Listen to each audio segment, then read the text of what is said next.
So you found a skeleton. How would you tell it's a dinosaur? You personally, how would you decide? Well, interesting question. I don't know. I'd have to do some research on that.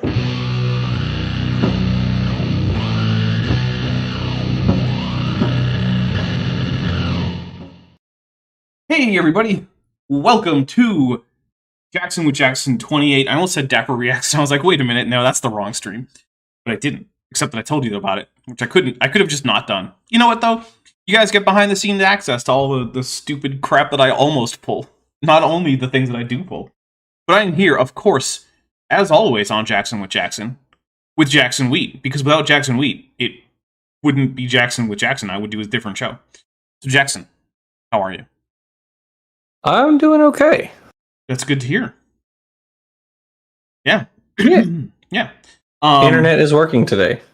Hey, I think this is one of the rare times when the last time we actually spoke over the internet, not just text, was not the most recent Jackson with Jackson, because wasn't our chat with Rob more recent than that? What was it? I think so. That Yeah. sounds right. Yeah. What a Cool. chat that was. Yeah, that certainly was a chat. That was definitely qualifies as a chat. It's currently on early access for my channel, for channel members and patrons on my channel. And in my version of it, I definitely start out with him talking about how all atheists are stupid. And then when he says that that's not what he's trying to do later on in the chat, I replay that clip. Just to really drive home what a gigantic hypocrite that asshole was. Yeah. But that's not what we're here. We're here to talk about a different hypocrite.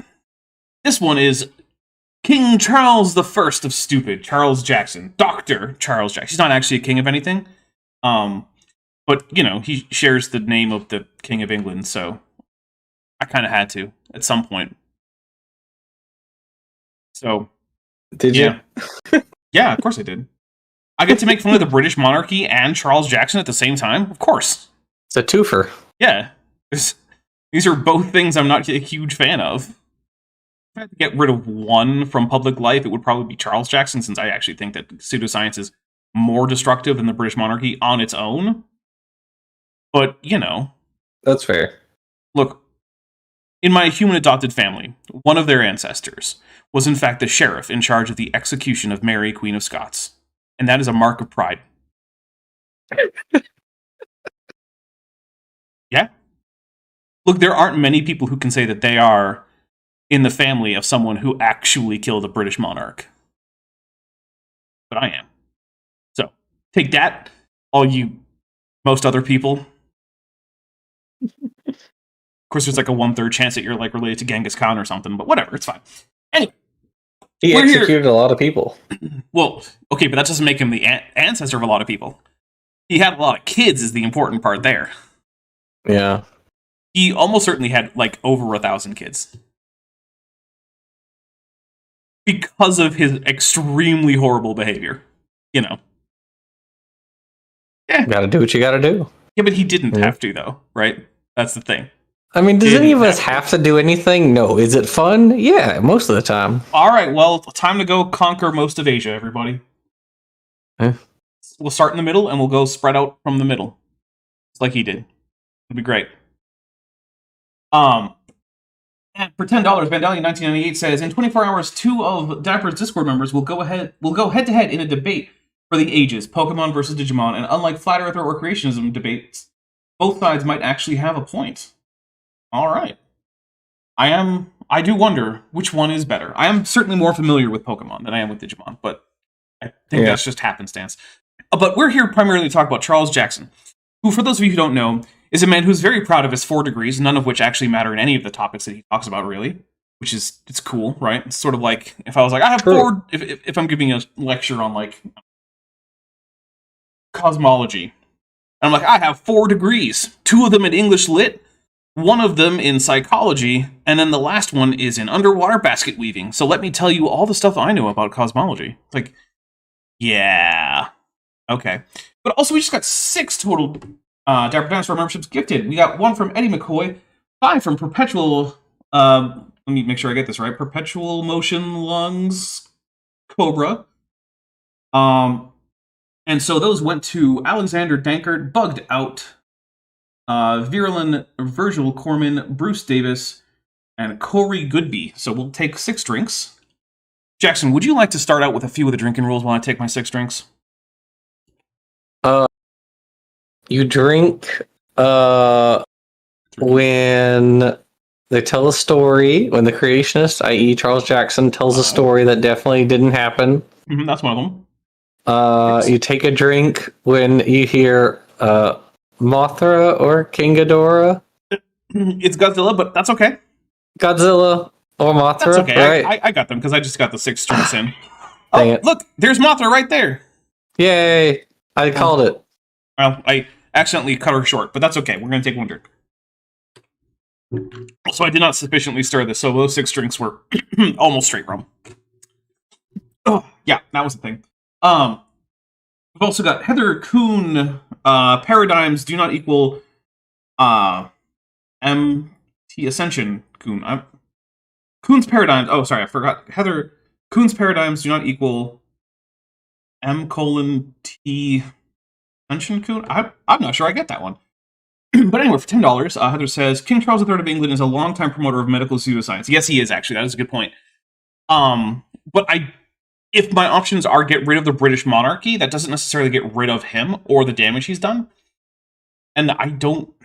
But then again, I guess he's probably just going to do more damage by spreading all that medical pseudoscience. So yeah, you make a really good point as to why removing the concept of monarchy from Great Britain might actually be a better option than just getting rid of Charles Jackson from public life. Note that in those cases, I'm not wishing harm on them. I'm just wishing that they would go away from public life so that no one ever pays attention to them again. I'm perfectly happy for them to live comfortable, enjoyable lives out of the public eye, right? Mm-hmm. Mm-hmm. Yeah. Mm-hmm. I wanted to clarify that. I'm not wishing ill upon either person. Even if I did brag about an ancestor who, was in charge of the execution of a Queen of England. That's okay, though. Never beating the allegations. All right, so we'll also take a drink if whatever Charles Jackson said is just so stupid we kind of have to cool our brains down. I'll take a drink, though, if he gets something factually correct. Now, this actually has to be him getting it right. It can't just be him reading something off of some source, and that source is right. It actually has to be him. Jackson already mentioned stories that didn't happen. If either of us, though, can predict what Charles Jackson is going to say next, where it's not very obvious, take a drink for a correct prediction. If Charles Jackson mixes up what we know about Australopithecus or any wider taxon to which the specimen Lucy belonged on the basis of what we know from her skeleton alone, that's called an ad hominid. We'll take a drink for that, but only once per stream. We'll also take a drink if Charles Jackson mentions that political party that was in charge of Germany back in, the early to mid 20th century. That one. The one many of whose policies were inspired by American eugenicists. Some of whom were paleontologists. Yeah. Uh-oh. Yeah, not a great track record there, America. Time to stop hunting for fossils. It's over. Yeah. Paleontology canceled. Cancel paleo. Get it trending on Jitter or whatever we're calling it today. Let's see. Oh, actually, you know what? One of our drink triggers is Jackson laughs during the time that we're explaining the rules, so we'll take a drink for that. Oh. We'll also take a drink for any time I screw up the production. We call that Dapper as a Professional. We will also take a drink if, as you guys saw, if anyone gifts memberships. So we took 6 drinks for the 6 memberships that were gifted. Also, if anyone sends a super chat or a milestone chat, so that's a membership milestone chat, and it has any of the kaiju emoji, of which we have 3, Godzilla, King Ghidorah, and Mothra, we'll take a drink for that. If anyone sends a super chat or a milestone chat to the effect that Answers in Genesis, that's AIG, are in fact a bag of dicks, we'll take a drink for that. And you do have to be a little clever, not very clever, but a little clever, because if you just type in AIG as a bag of dicks into YouTube, they will shut that down. They will not send it. So you have to be more careful than that. We will also take a drink if we find that Charles is citing a source. But when we check the source, not only does it fail to back him up, it actively contradicts him. We call that a Trojan source. We'll take a drink for that. And I think that covers it. Can you think of any that I didn't cover? Not immediately. All right, well, if there is one that I didn't cover... Oh. Well, I said the arguing with a shampoo bottle one earlier. So yeah, you did. So is there any that we didn't cover? I suppose I should don't say. think so. Okay. Not that I can think of immediately offhand. Sorry for using the wrong number on that pronoun. Uh-oh, I used a pronoun Uh-oh. This show is Canceled. officially woke. You liberal? Yeah. Dirty liberal? You just use pronouns too. Oh no, I'm a dirty liberal too. Oh, you did it again. All right, let's get some Charles Jackson in here. Guess I'll dye my hair green now. Actually, I would be curious to see what that looks like. I think Camilla would punch me if I did that. Is that worth it? Maybe. Like, does she hit hard? I don't know. I haven't met her. Even if I had, I probably wouldn't know how hard she punches because I doubt she would have punched me. So, I mean, it sounds like what you really need to do is get into a boxing sparring match with her and see how hard she punches, and then you can base whether or not it's worth it on that. Well, I will definitely lose that match, and so I'm thinking not yet. All right, Maybe. Eddie Maybe McCoy just gets another Dap Dinosaur membership, and it went to Speed Romans, not Slow Romans, Speed Romans. Thank you very much. All right, here we go. And then the Homo habilis, or handyman, which they have now found in the same layer as Homo erectus. They used to think habilis turned into erectus, and erectus turned into us. And just this August, they found these two in the same, about the same date. Dapper, have you heard that there are still monkeys? Yes. Evolutionists are scrambling to explain this. Yeah, it is very curious that if evolution is true, that if humans came from monkeys, then why are there still monkeys? Yeah. Yeah. No one knows. So the thing that bugs me about this with creationists is that most creationists, Jackson included, Charles Jackson, Bad Jackson, knows that the specific, if humans evolved from monkeys and why they're still monkeys claim, is dumb. But they will then turn around and, without even realizing it, use the exact same argument, but just swapping out different organisms. If birds evolved from dinosaurs, then why do we find dinosaurs with birds in the fossil record? It's the same argument. This is just a different version of it. And it's really weird that they don't see it, if I'm being honest, right? Like, No, you're right. You know that in the specific case it's bad, but you don't generalize that at all. Right, like they get told over and over, like, bro, you're just saying, why are there still monkeys? And they're like, okay. Look, I'm not saying, why are there still monkeys? I'm saying, why are there still birds? Right. It's like, okay, but do you not understand? It's the same argument. Yeah, it's very bizarre to me. And I think the reason is that creationists fundamentally do not understand evolution. Yeah. Or if they do, well, then they've just chosen to be the dishonest. They've chosen not to be honest when it comes to the triangle meme, which, hey, get your triangle memes out there if you're a channel member. Because remember, among creationists well-informed and honest, you can have at most two. You can sometimes choose only one, and many people choose only one. They choose to be neither well-informed nor honest.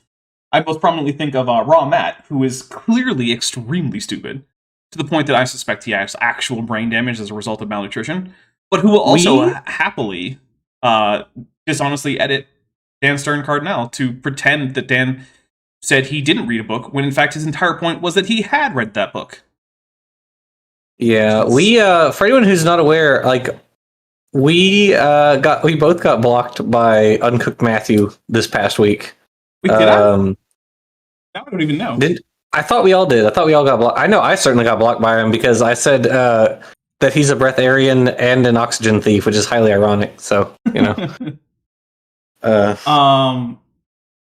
know I got blocked by him. I think Dan got blocked, a few other people. So. I don't actually know if I got blocked, and I'm on searching for his name. It didn't immediately pop up, so I'm not going to search. Gotcha. Because quite frankly, I'm okay with being blocked by Raw Matt. So, all right, well, let's get some more Charles Jackson in. Same layer, so they realized they were the same, or at least lived at the same time, so one couldn't. Okay. At least he pulled back from there. He pulled back from it. He said they're the same, and I'm assuming that by saying or, he's trying to correct himself. Right? So I'm going to give him the benefit of the doubt and say that was him misspeaking and pulling it back and getting it closer to right. So we'll give him that. Have evolved into the other one. And Homo ergaster, National Geographic said in 1997, was the same thing as Homo erectus. It's true. Yeah. Like, I mean, well, sort of. I mean, it's just a different, different geographic set of Homo erectus, right? Like, there may be, I think there's some, like, minor morphological distinction between them, but, like, broadly, they're just African erectus. That's all ergaster is. Do you think that Charles Jackson has ever sat for a performance of Romeo and Juliet? Or just Maybe. read the script? Probably. Okay, the reason I ask is because there's a cool line in that. So, after the initial party scene, right, where Romeo and Juliet meet, and they fall madly in love, because, that's what, like, 14-year-olds do. That's like how old they are in that script, by the way. They're just kids. Fall madly in love. And then Juliet is out on her balcony, saying, Romeo, Romeo, wherefore art thou, Romeo? Which means, why are you named Romeo? Like, why do people call you? Because basically she's complaining that he's in the wrong family, so they can't be together. Right. And then, another line that comes up in this same balcony scene is a rose by any other name would smell as sweet, which is making the point that ultimately what you call things doesn't actually change what they are. And the reason I ask this is because if he ever read that script or watched that play, he clearly didn't take that message on board. Because that line is correct. Shakespeare was right about that. It doesn't actually matter what you call something. It's the same thing. It's why I don't like the euphemism treadmill, right? Right. It's like, the problem with the euphemism treadmill is that it reveals underlying attitudes about the actual thing, and changing the word that you refer to that thing by doesn't actually change the underlying attitudes about that thing, right? That's why we've gone through like 4 different ways to refer to the community that we now typically refer to as African American. But the problem is, the reason we need to keep doing it is because people keep being racists. And they're not going to stop being racist because you found a new name for that community, right? That doesn't help. It's just, it's like, I don't even know. It's completely useless. Also, DM Fragmentary changes Wayne for $2 says, choose creationist and plagiarist like Armando. yeah, he did go for creationist and plagiarist, didn't he? And I love that he was like, well, guys, I had it checked by the copyright, so it's all good.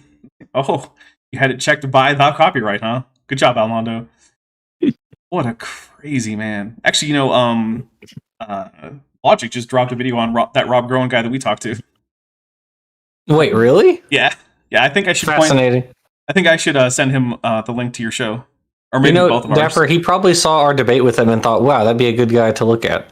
Well, he did mention the debate that the guy had with Steve McRae, and not the talk he had with us. So, I don't know. Sad. Big sad. Lame, even.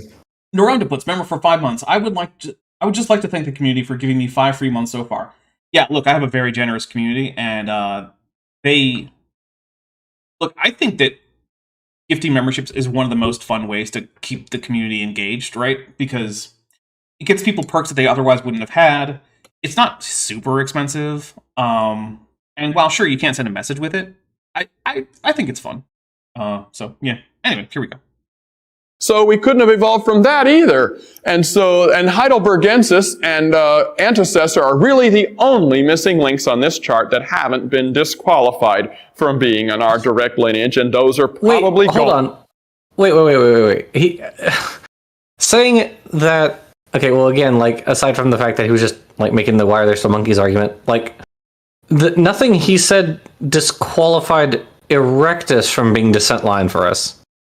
Like, nothing. He didn't say anything about it. He just said, Erectus and Ergaster are at the same time. Well, yeah. Well, see, for him, okay, he thinks that if Ergaster is ancestral to Homo sapiens, Homo Ergaster is ancestral to H. sapiens, but it's contemporary to H. erectus, and that means that H. erectus can't be ancestral to Homo Ergaster, which is wrong. And therefore, H. erectus can't be in the lineage leading to H. sapiens. It has to be at best a side branch. That's the logic he's going for.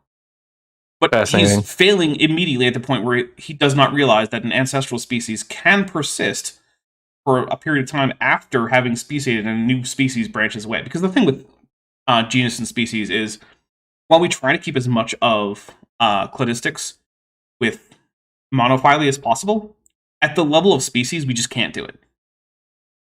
Because our species definitions, except for the lineage-based one, primarily fail at that. And plus, if you have a species that then speciates, you either need 2 or at least 1 new name, which means that the previous species is what? Now no longer a species? Doesn't work that well. It's because that's the area where we just really can't align the traditional Linnaean classification system onto a cladistics-based classification system. But we still need something to call these animals, so we stick with the binomial nomenclature, even though it has those problems. And Eddie McCoy just upgraded their membership to Sauropsid. Thank you very much. All right, here we go. Nice. One, since the other ones have gone. Homo neanderthalensis, everyone realizes now that Cro-Magnons and Neanderthals were people. Wait. No. Wrong. This was in the 90s, I guess. So I don't think at that point, we didn't have their genomes at that point, I don't think. Or at least if we had any genetic material from them, it wasn't very much. Also, real quick, Noramtopus just gifted a membership, and it went to Ben Joyner. Thank you very much. We'll take a drink. So, my problem here is I don't know what he means by people. I think he just means they're just like Homo sapiens, I think. Well, maybe. Which is wrong, and I'm pretty sure we had like maybe a little bit of DNA from Neanderthals at the time, which would have still put them on a side branch. Did miss a super chat. Goop23 for $2 says, let's drink for Pokemon Day. I'll take a drink for that.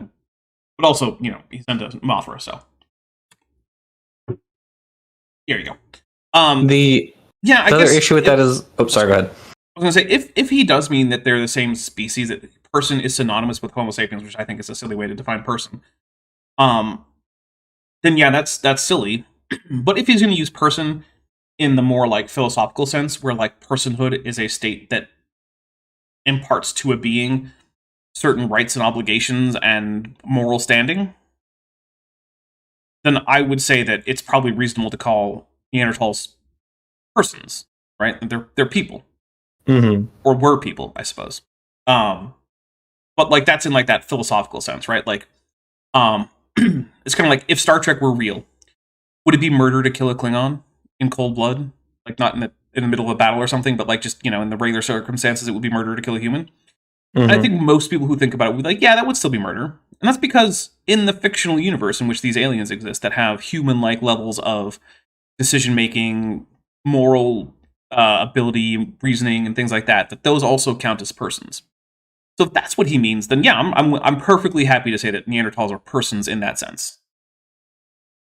But I suspect you're right, and that what he's doing is he's just, in a rather goofy way, just equating the word person with the word human, which I don't think is a good idea, especially since it's actually pretty easy to think of humans who probably don't count as a person, right? Like if you're completely brain dead and you're on a ventilator, we generally do not consider it to be illegal to terminate that when we would if you weren't brain dead. It's because you're not really a person anymore. You can't do any of the person-y things. Now, yeah, that does get into problems with people with severe disabilities who then seem to have fewer of the capabilities that we tend to associate with personhood. And it's a sticky situation. I'm not denying that, right? But I'm just saying, like, the idea of personhood and humanity are not synonymous in most people's minds, I don't think. Yeah. No, yeah, you're probably right. The only other thing about it that I thought was kind of odd is like, well, yes, the Cro-Magnon people were just human. In fact, Cro-Magnon is like such a nonsense term, in my opinion. It literally just means from the time that Homo sapiens left Africa, so about 60,000 years ago, to the agricultural revolution about 12,000 years ago. That's all it means, which is just like absolute nonsense. It's so arbitrary. It is, yeah. That's one of the reasons that people don't generally use it anymore. Yeah. I even said I did a video of the Cro-Magnon's tail, and I was like, we're referring to them as anatomically modern humans, for the rest of this video, because there's no point. Yeah, that's literally what they are. Yeah. And so we don't talk about them as being missing links anymore, even if you're an evolutionist. No, that's... Oh my goodness, I'm taking a drink. The reason we don't talk about them as being transitional between Homo sapiens and an earlier species is because they're a sister species to Homo sapiens. And we know that for very good reasons, both morphological and genetic. That's why. It's not because we've realized that they're people. It has nothing to do with their personhood. Right? Personhood is a philosophical and ethical consideration that you put onto a group of beings. It is not a scientific or evolutionary based one. So if we were to decide that, in fact, dolphins were intelligent enough and had enough of the same qualities that we use to recognize personhood in humans, that we should consider them to be non-human persons, that wouldn't suddenly make them a transitional form between humans and some earlier ancestor. That's not how it works. And similarly, if we were to destroy, say, well, actually, no, humans still have a sister group, right? Among extant primates, genus Pan is a sister group to humans. They're not a missing link. They're also not humans, and they're also not persons, under most conceptions of personhood. Now, I am in fact sympathetic to grade 8 personhood arguments, so let's put that out there. I am uncomfortable with grade 8 captivity. Yeah, it's pretty weird. I'm uncomfortable with, I'm even more uncomfortable with scientific experimentation on grade 8s. I'm really not a big fan of that. I can see some conservation reasons to maintain grade 8 captivity in humane conditions in zoos. It's very separate from, like, letting some weird South African emerald baby implant chips into their brains. Which have killed off a whole bunch of them, apparently. Yeah. So, anyway. This is just the kind of thing that's happening to them, and why they're getting so desperate that they've realized they've got to change their story quick. Really? This is just why is science once again. I'm just taking a drink for absolutely fundamentally misunderstanding how science works. Savage Perpetual Motion Lungs Cobra for $2 says Homo peopleensis, a very well-defined taxon. Yes. Yeah. But yeah, this is just why is science, right? On the one hand, you will find creationists complaining that, well, I think evolution is just as unfalsifiable as creationism. And scientists just don't care about falsification. And then on the other hand, you'll find them complaining about why does science change its story? Like, it's because previous ideas were in fact falsified. Like, what do you want? You gotta pick a lane, right? Either you don't like that falsification is a thing in science, and you wish that science would never care about data that falsify previous ideas. Or you don't get to keep complaining that their ideas are unfalsifiable while complaining that they keep falsifying their ideas. Like, you got to figure out which one you think is actually the way science should work.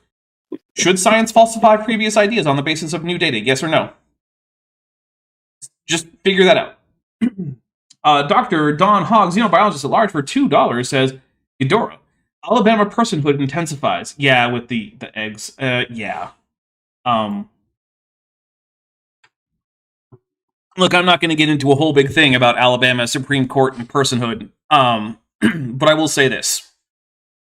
Up until, like, well, okay, I think it's more like the 1800s.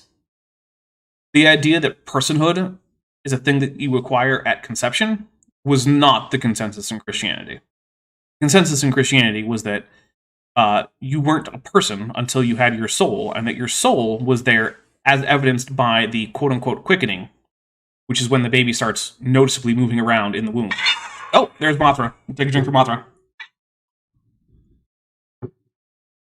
So, yeah, I'm just going to point out that the current push from quarters like the Roman Catholic Church or most evangelical Christians to define personhood all the way back to the moment of conception is ahistorical, and in fact a violation of what at least the Catholic Church claims to care a whole lot about, which is the tradition of the Church Fathers and the teaching authority of the Church as a whole. So, yeah, that's a thing that's true. All right, there's a really good book on the we didn't history of. Sorry. Keep going.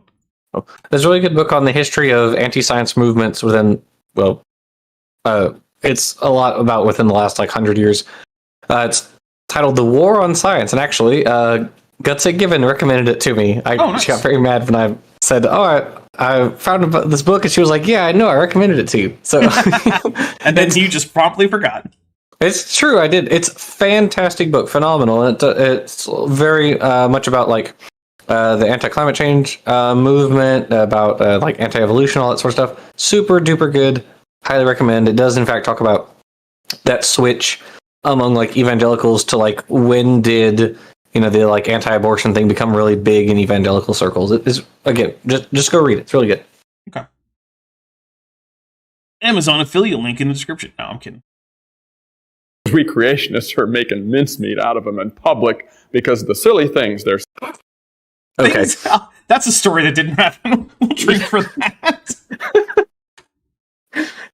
Heather Kuhn's paradigms don't equal Mount Ascension or MT Ascension. I'm sorry, I don't know how to say that. I think it was Bad Jackson who equated paradigms with worldviews, which is not wrong exactly, but not entirely correct. You brought up Tom Kuhn, the man who came up with the term paradigm. Ah, okay. Oh, okay, yeah, now I'm getting it. Though it still doesn't really tell me exactly how I should vocalize that in screen name. Yeah, I don't know. I don't like the idea of the, like, science only moves by paradigm shifts. I mean, there's like, truth in that, but I also don't like the way it's been kind of weaponized by a lot of, like, for instance, the, like, extended evolutionary synthesis crowd. Yeah. So... Donald Harmio says, the quickening when twins battle in the womb? No, so you have to remember the etymology of the word quick, right? Like, why is Mercury, why was it traditionally called quicksilver? I mean, Mercury isn't particularly fast, right? Because the word quick actually used to mean the same thing as alive. In fact, if you look into the Book of Common Prayer, the original one that was promulgated when it was first written down for the Anglican Church, for the Church of England, you get this phrase in their translation of the Nicene Creed, the quick and the dead, which just literally means the living and the dead, right? So the quickening is associated not just, though, with biological life in the sense of not being inanimate or dead, but also specifically with an active form of life, right? So growing, moving, flowing, that's why quicksilver, right? It's like living silver because it moves around as if it's alive. So the quickening is when the first obvious signs of life start to emerge from the developing fetus, right? So it starts to really move around. Because while it's just growing and it hasn't actually started to do anything noticeable, it's only alive in that technical sense that is not really covered by quick in that Old English sense. So the quickening is when you first start to see the evidence of new life in the womb. So it's basically, once you can put your hand on the belly and feel the kicks, the quickening has happened, and now, according to traditional Christian ethics, that is now something that has a level of personhood. Interestingly, in the Mosaic Law, it does not seem that the a unborn fetus has any personhood. The penalties for causing a miscarriage are purely financial, whereas the penalties for killing a child, presumably one who's been born then, are in fact lex talionis, so like an eye for an eye, tooth for a tooth, a life for a life. So if you murder a baby, the Old Testament is expecting that you will then be put to death. Also, if you there's explicitly a law about if a man attacks a pregnant woman and she loses the baby, then her husband assesses a fine onto the attacker to assess his damages for essentially lost property in the form of the baby. Whereas if the man attacks a pregnant woman and she dies, then again it goes back to lex talionis. For $5, Heather Kuhn's paradigms don't equal MT Ascension Kuhn for $5. I think I already said $5. Bad Jackson doesn't appear to be one of them, but plenty of pseudoscientists seem to view Kuhnian paradigms like paradigms in Mage the Ascension. Oh, Mage the Ascension. Got it. Mage the Ascension. I wasn't even thinking of that.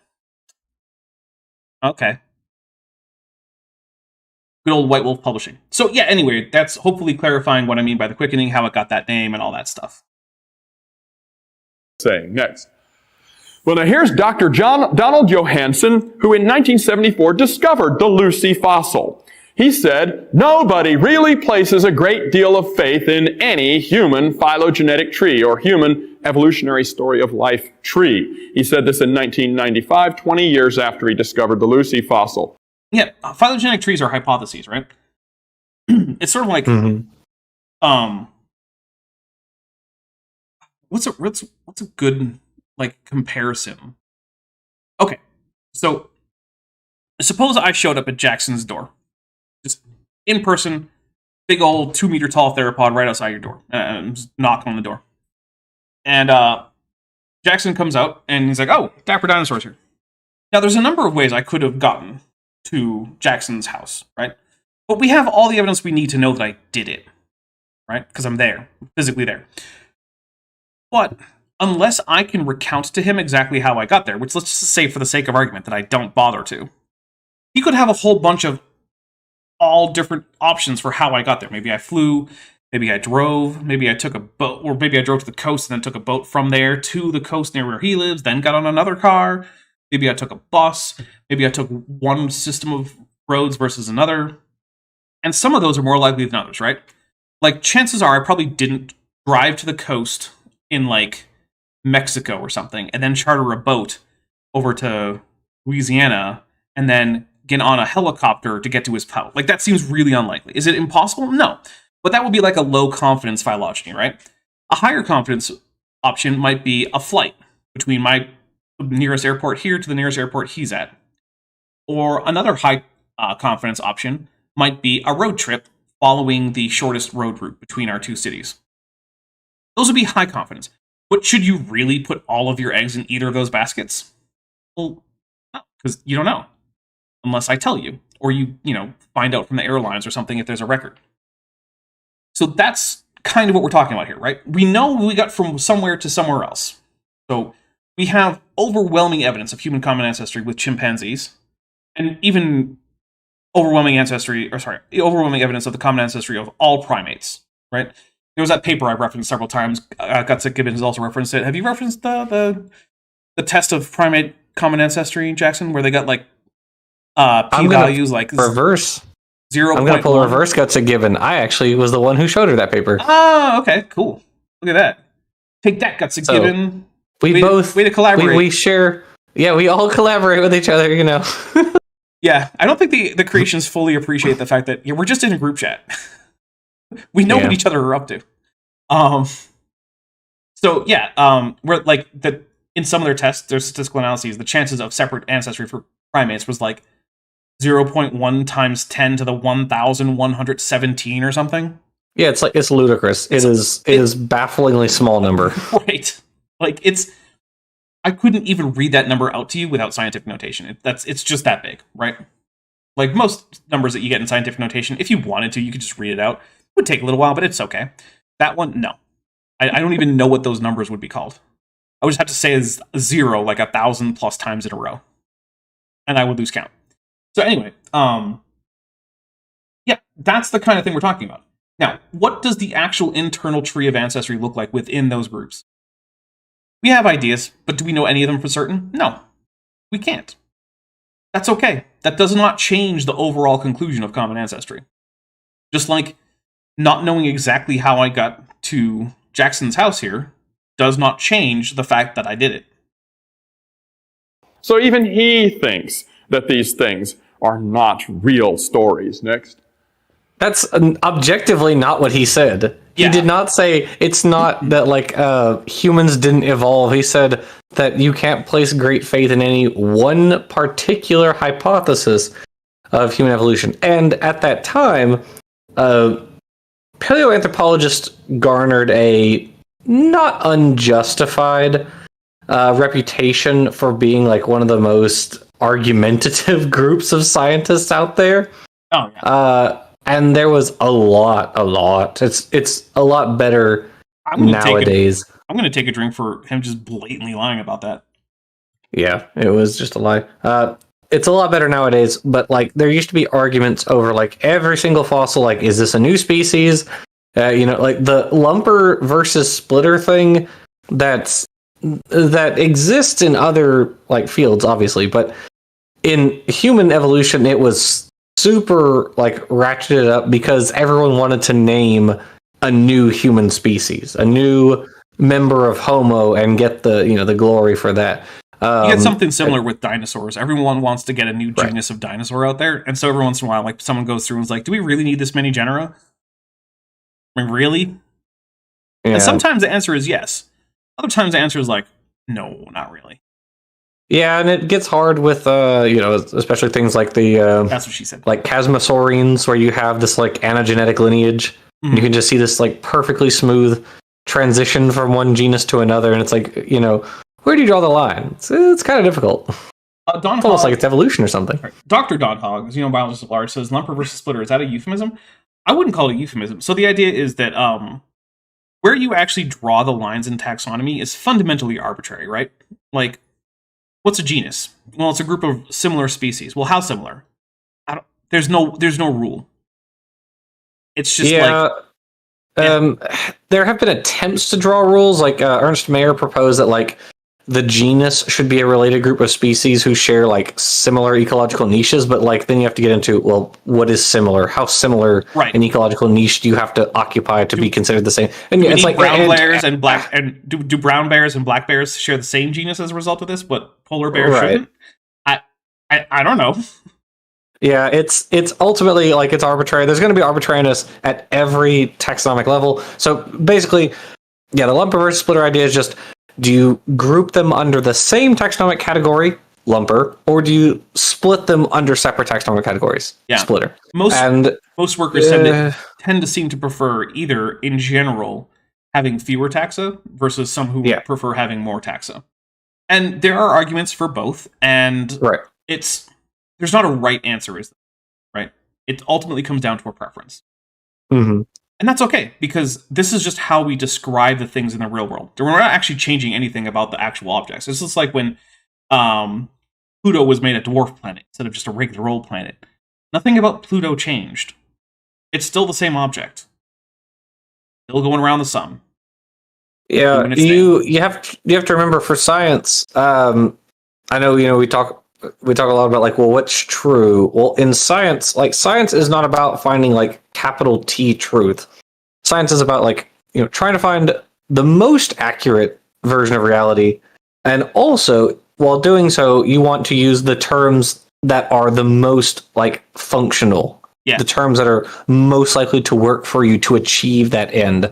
And so if you come up with, unnecessarily complex or useless definitions for your terms, well, no one's going to use them. That's why we have arguments with creationists about like, what does fitness mean? What does kind mean? What does information mean? Because we're trying to define these terms not in like some, essentialist meaning, but like, can we give these definitions functional terms? Yeah. Or can we give these words functional definitions so that we can apply them to things in the real world? And typically we can't, because as soon as you try, then we'll come along and say, oh, well, doesn't that also apply to this other thing that you accept or that you don't accept? And they're like, The problem is that science and creationism are fundamentally at odds in many ways, right?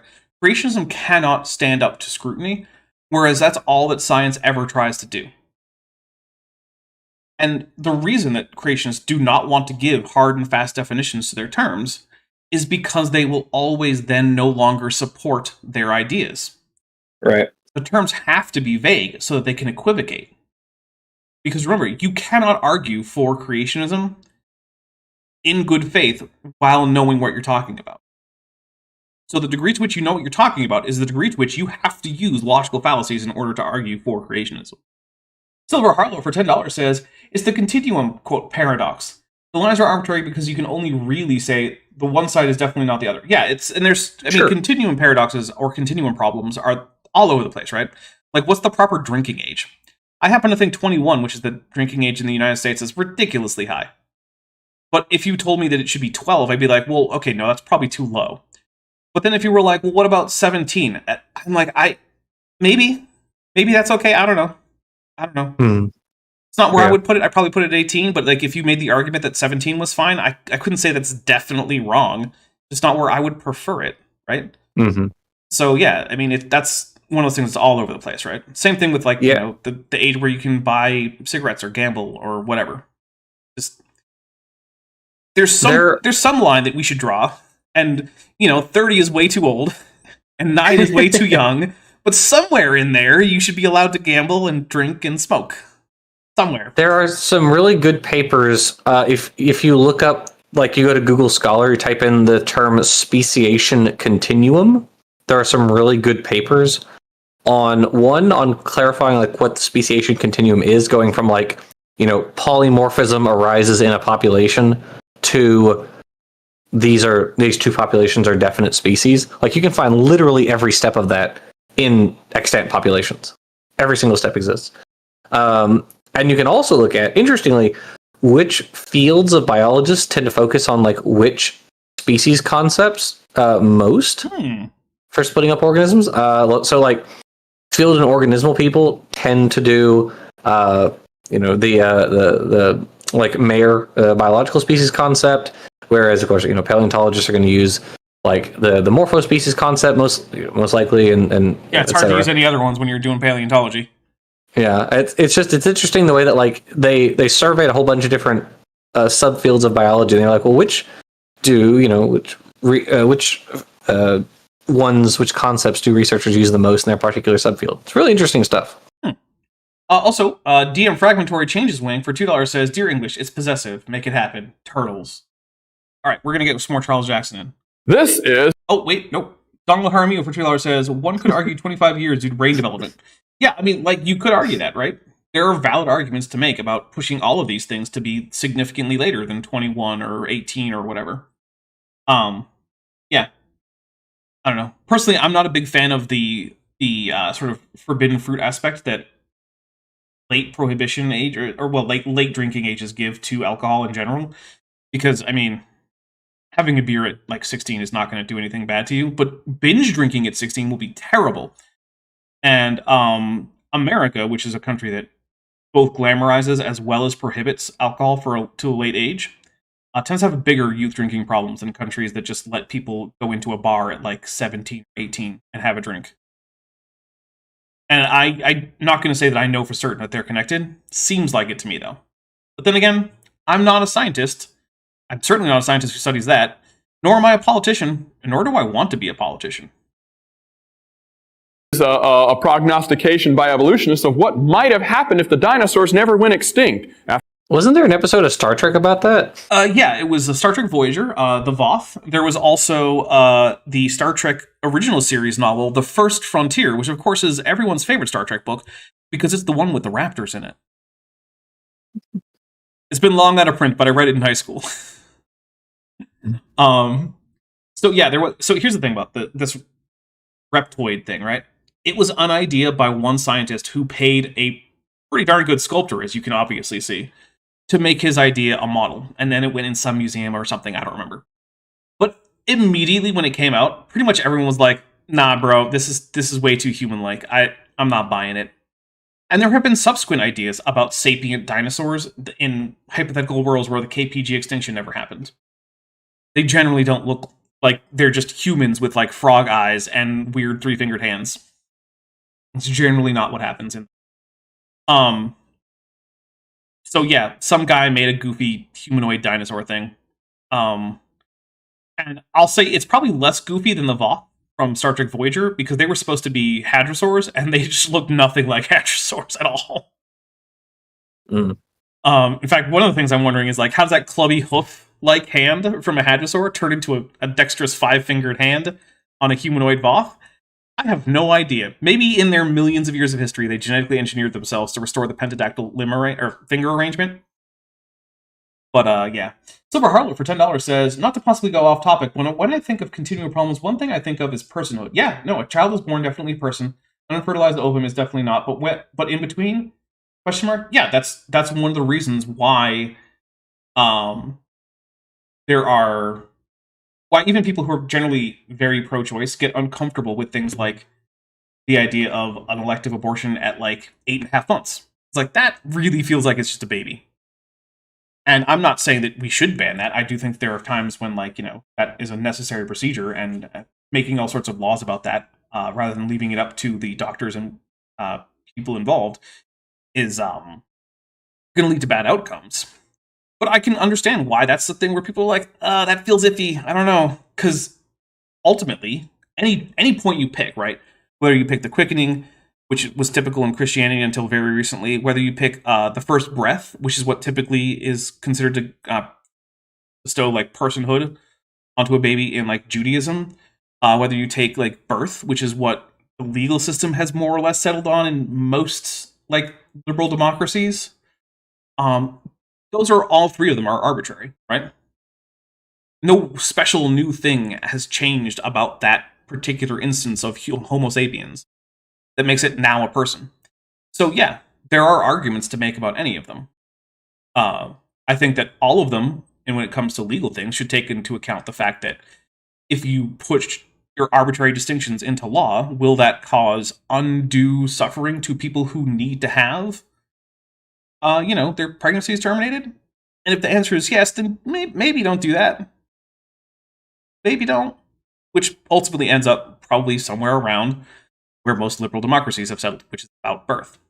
But yeah, you could make a reasonable argument that, like, that's too late, and that, at some point before that, the baby is viable, and maybe that should be a limiting factor. But then you get to the question, well, the viability changes with the medical science. It's all very complicated, which is why, like I said, I think maybe the undue harm should be a test for legal matters. Because the law is not equipped to deal with the philosophical implications of personhood. After all, this is getting way more political than it usually does. Sorry about that, everybody. Someone mentioned Alabama, and now that's all that's happened. That's all that there is now. Sorry. according to evolution, they were the ruling species. Reptiles, the age of reptiles. Reptiles is not a species, Charles Jackson. I'm taking it. The Jurassic, the Mesozoic. If the dinosaurs hadn't gone extinct, which they didn't, they would have evolved to be the most intelligent ruling species. Instead, we did. I don't know, man. Have you seen crows? Crows are pretty smart. Crows are pretty smart. And let's just say this. I can't get crows to crack my snails open for me so I can get at the juicy insides. But crows have routinely figured out how to get humans to crack snails open for them. So, just saying.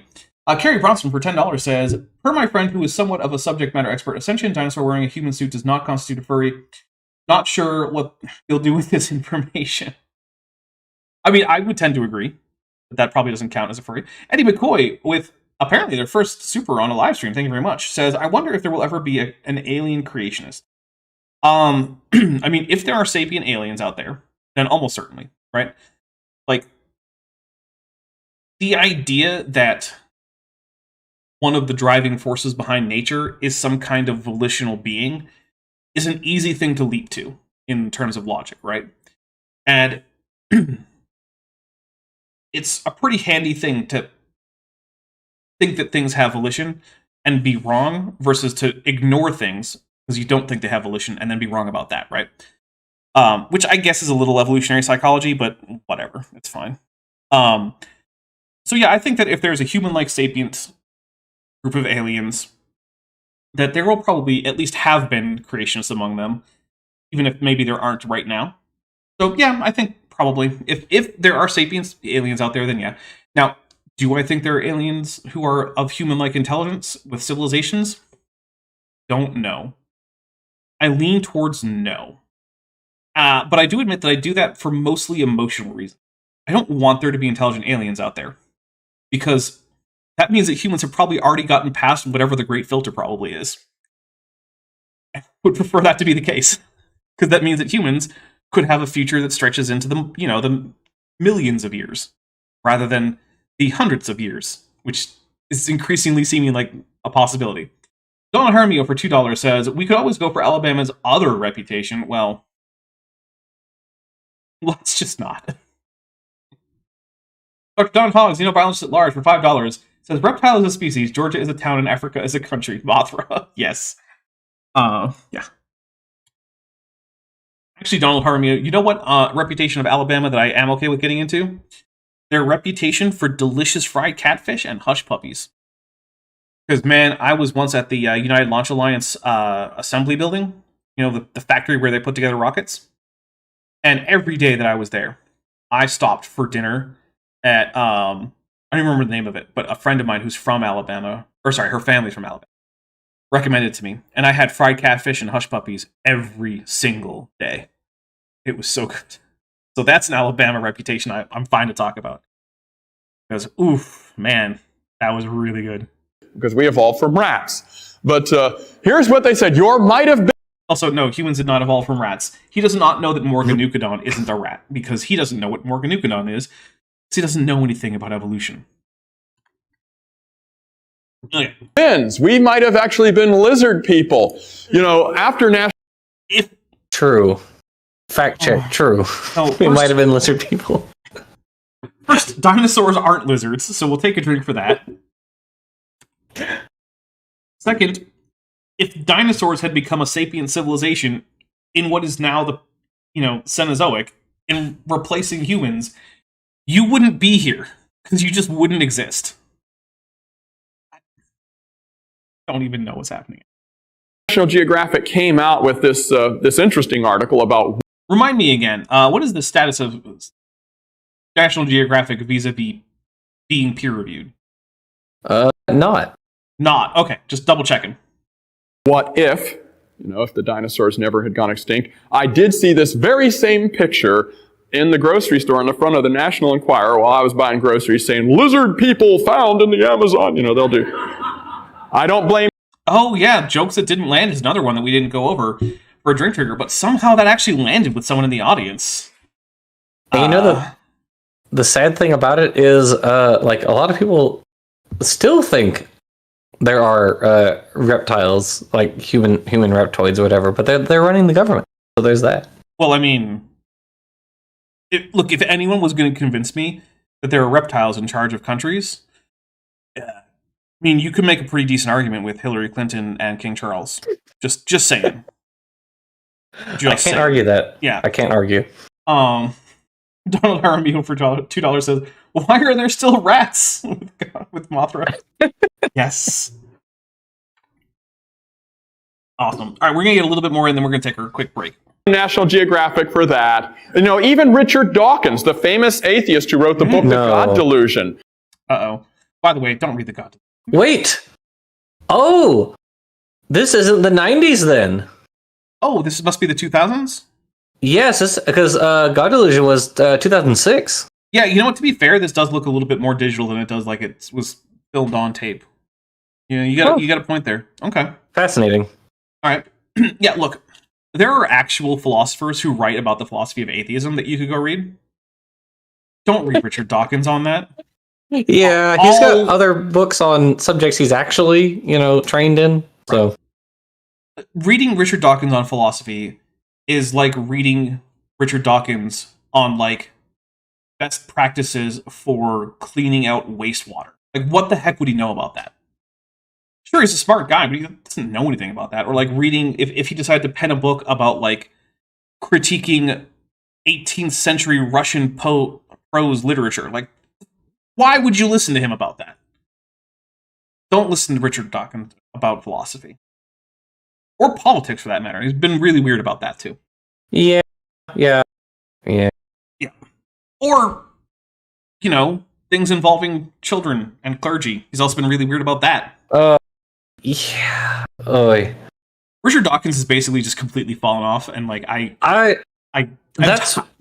hate the degree to which I have to defend him when responding to creationists because they like to lie about him. That's true. Yes, so many, all of the things they say about Dawkins would dissipate if they just literally read his works, the Ben Stein stupid interview where he's like, see, look, Richard Dawkins says aliens created species. No, well, one, no. If you have ears and a brain, he obviously didn't say that. But also, if you read, The Ancestor's Tale, in which he wrote about the origin of life, he very clearly doesn't believe that. So, no. And people in the chat are also pointing out his transphobia. Yeah, that's... Yeah, that was the political thing. Yeah, well, that's part of the political thing. What else? There was real quick. Sorry, for $5 says Donald. Oh, Alabama's other reputation, Dapper. We won't get into that. Me. What's wrong with Leonard's Skynerd song? Is there another reputation? Yeah, there's a few other reputations about Alabama. There's a few. Like really good catfish.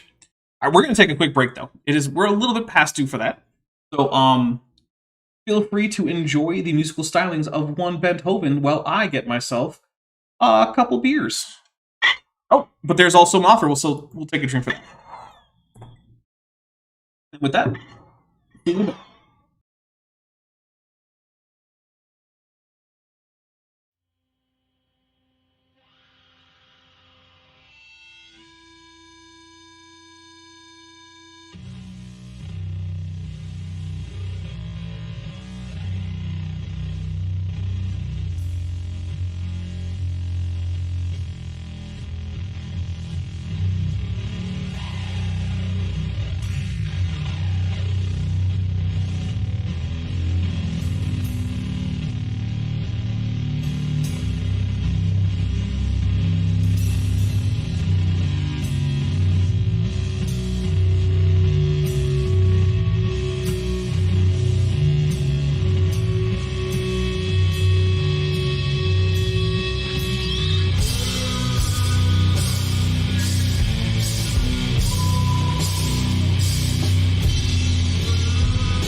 Okay, we are back. Welcome back. And we have a super chat, and then 10 gifted memberships came in.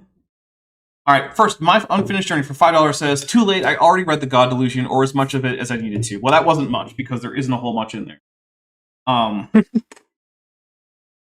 Near as I can tell, the only lasting contribution to the discussion about theism and atheism and whatnot that the God Delusion has actually given to the world is the incredibly stupid Dawkins scale, which I hate with a passion.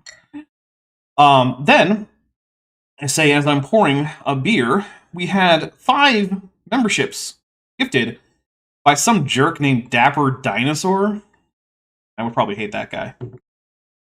But we also had 5 come in from Savage Perpetual Motion Lungs Cobra. Let me read those out. We got Heather Kuhn, Kalasia789, Ardanya Guyard? I'm not sure. I'm sorry. When it was 2 L's, I never know what language we're coming from, so I never know what to do. Bodog, Interrobang, and then Helen R., Ian Thomas, Tom Irwin, Michael Morales, Lord Crocosquirrel. All right, thank you very much. And then for $10, Kerry Bronson says, at the list of Dawkins critiques that he killed my enjoyment of Has Been Hotel. It's a great show, but it feels like being an under-attended karaoke night with Dawkins and his adherents. Oof. That just made me not want to watch it, because I hadn't started it. I wasn't, like, I was up in the air as to whether I'd bother, because, look, a new show Has Been Hotel? Yeah. I liked the pilot. I thought it was fun. I haven't seen the actual, like, I know they dropped the first episode. Oh, okay. I don't know. It won't be the determining factor, but you telling me that it feels like it's a Dawkins convention makes me not want to watch it. But here's the, we got 10 drinks going, so here's 1, 2, 3, 4, 5, 6, 7. That is the rest of the rum and coke. So now on to a Belgian white for 8, 9, and 10. All right. So now that we're back from break, real quick, this channel is almost entirely supported by the support from you, my viewers, and I really appreciate that. And if you are someone who is not currently supporting, but you really like the work that I do here, and you are interested in supporting, we have a number of really great ways to do that. We have the Patreon. There you can start as low as $1 a month, or you can get a 15% discount if you go annually. We also have the memberships. That starts at $1.99 a month, and you can go all the way up to $20. Either one gets you access to my early access videos. Sorry, it gets you access to the special supporter-only Discord server.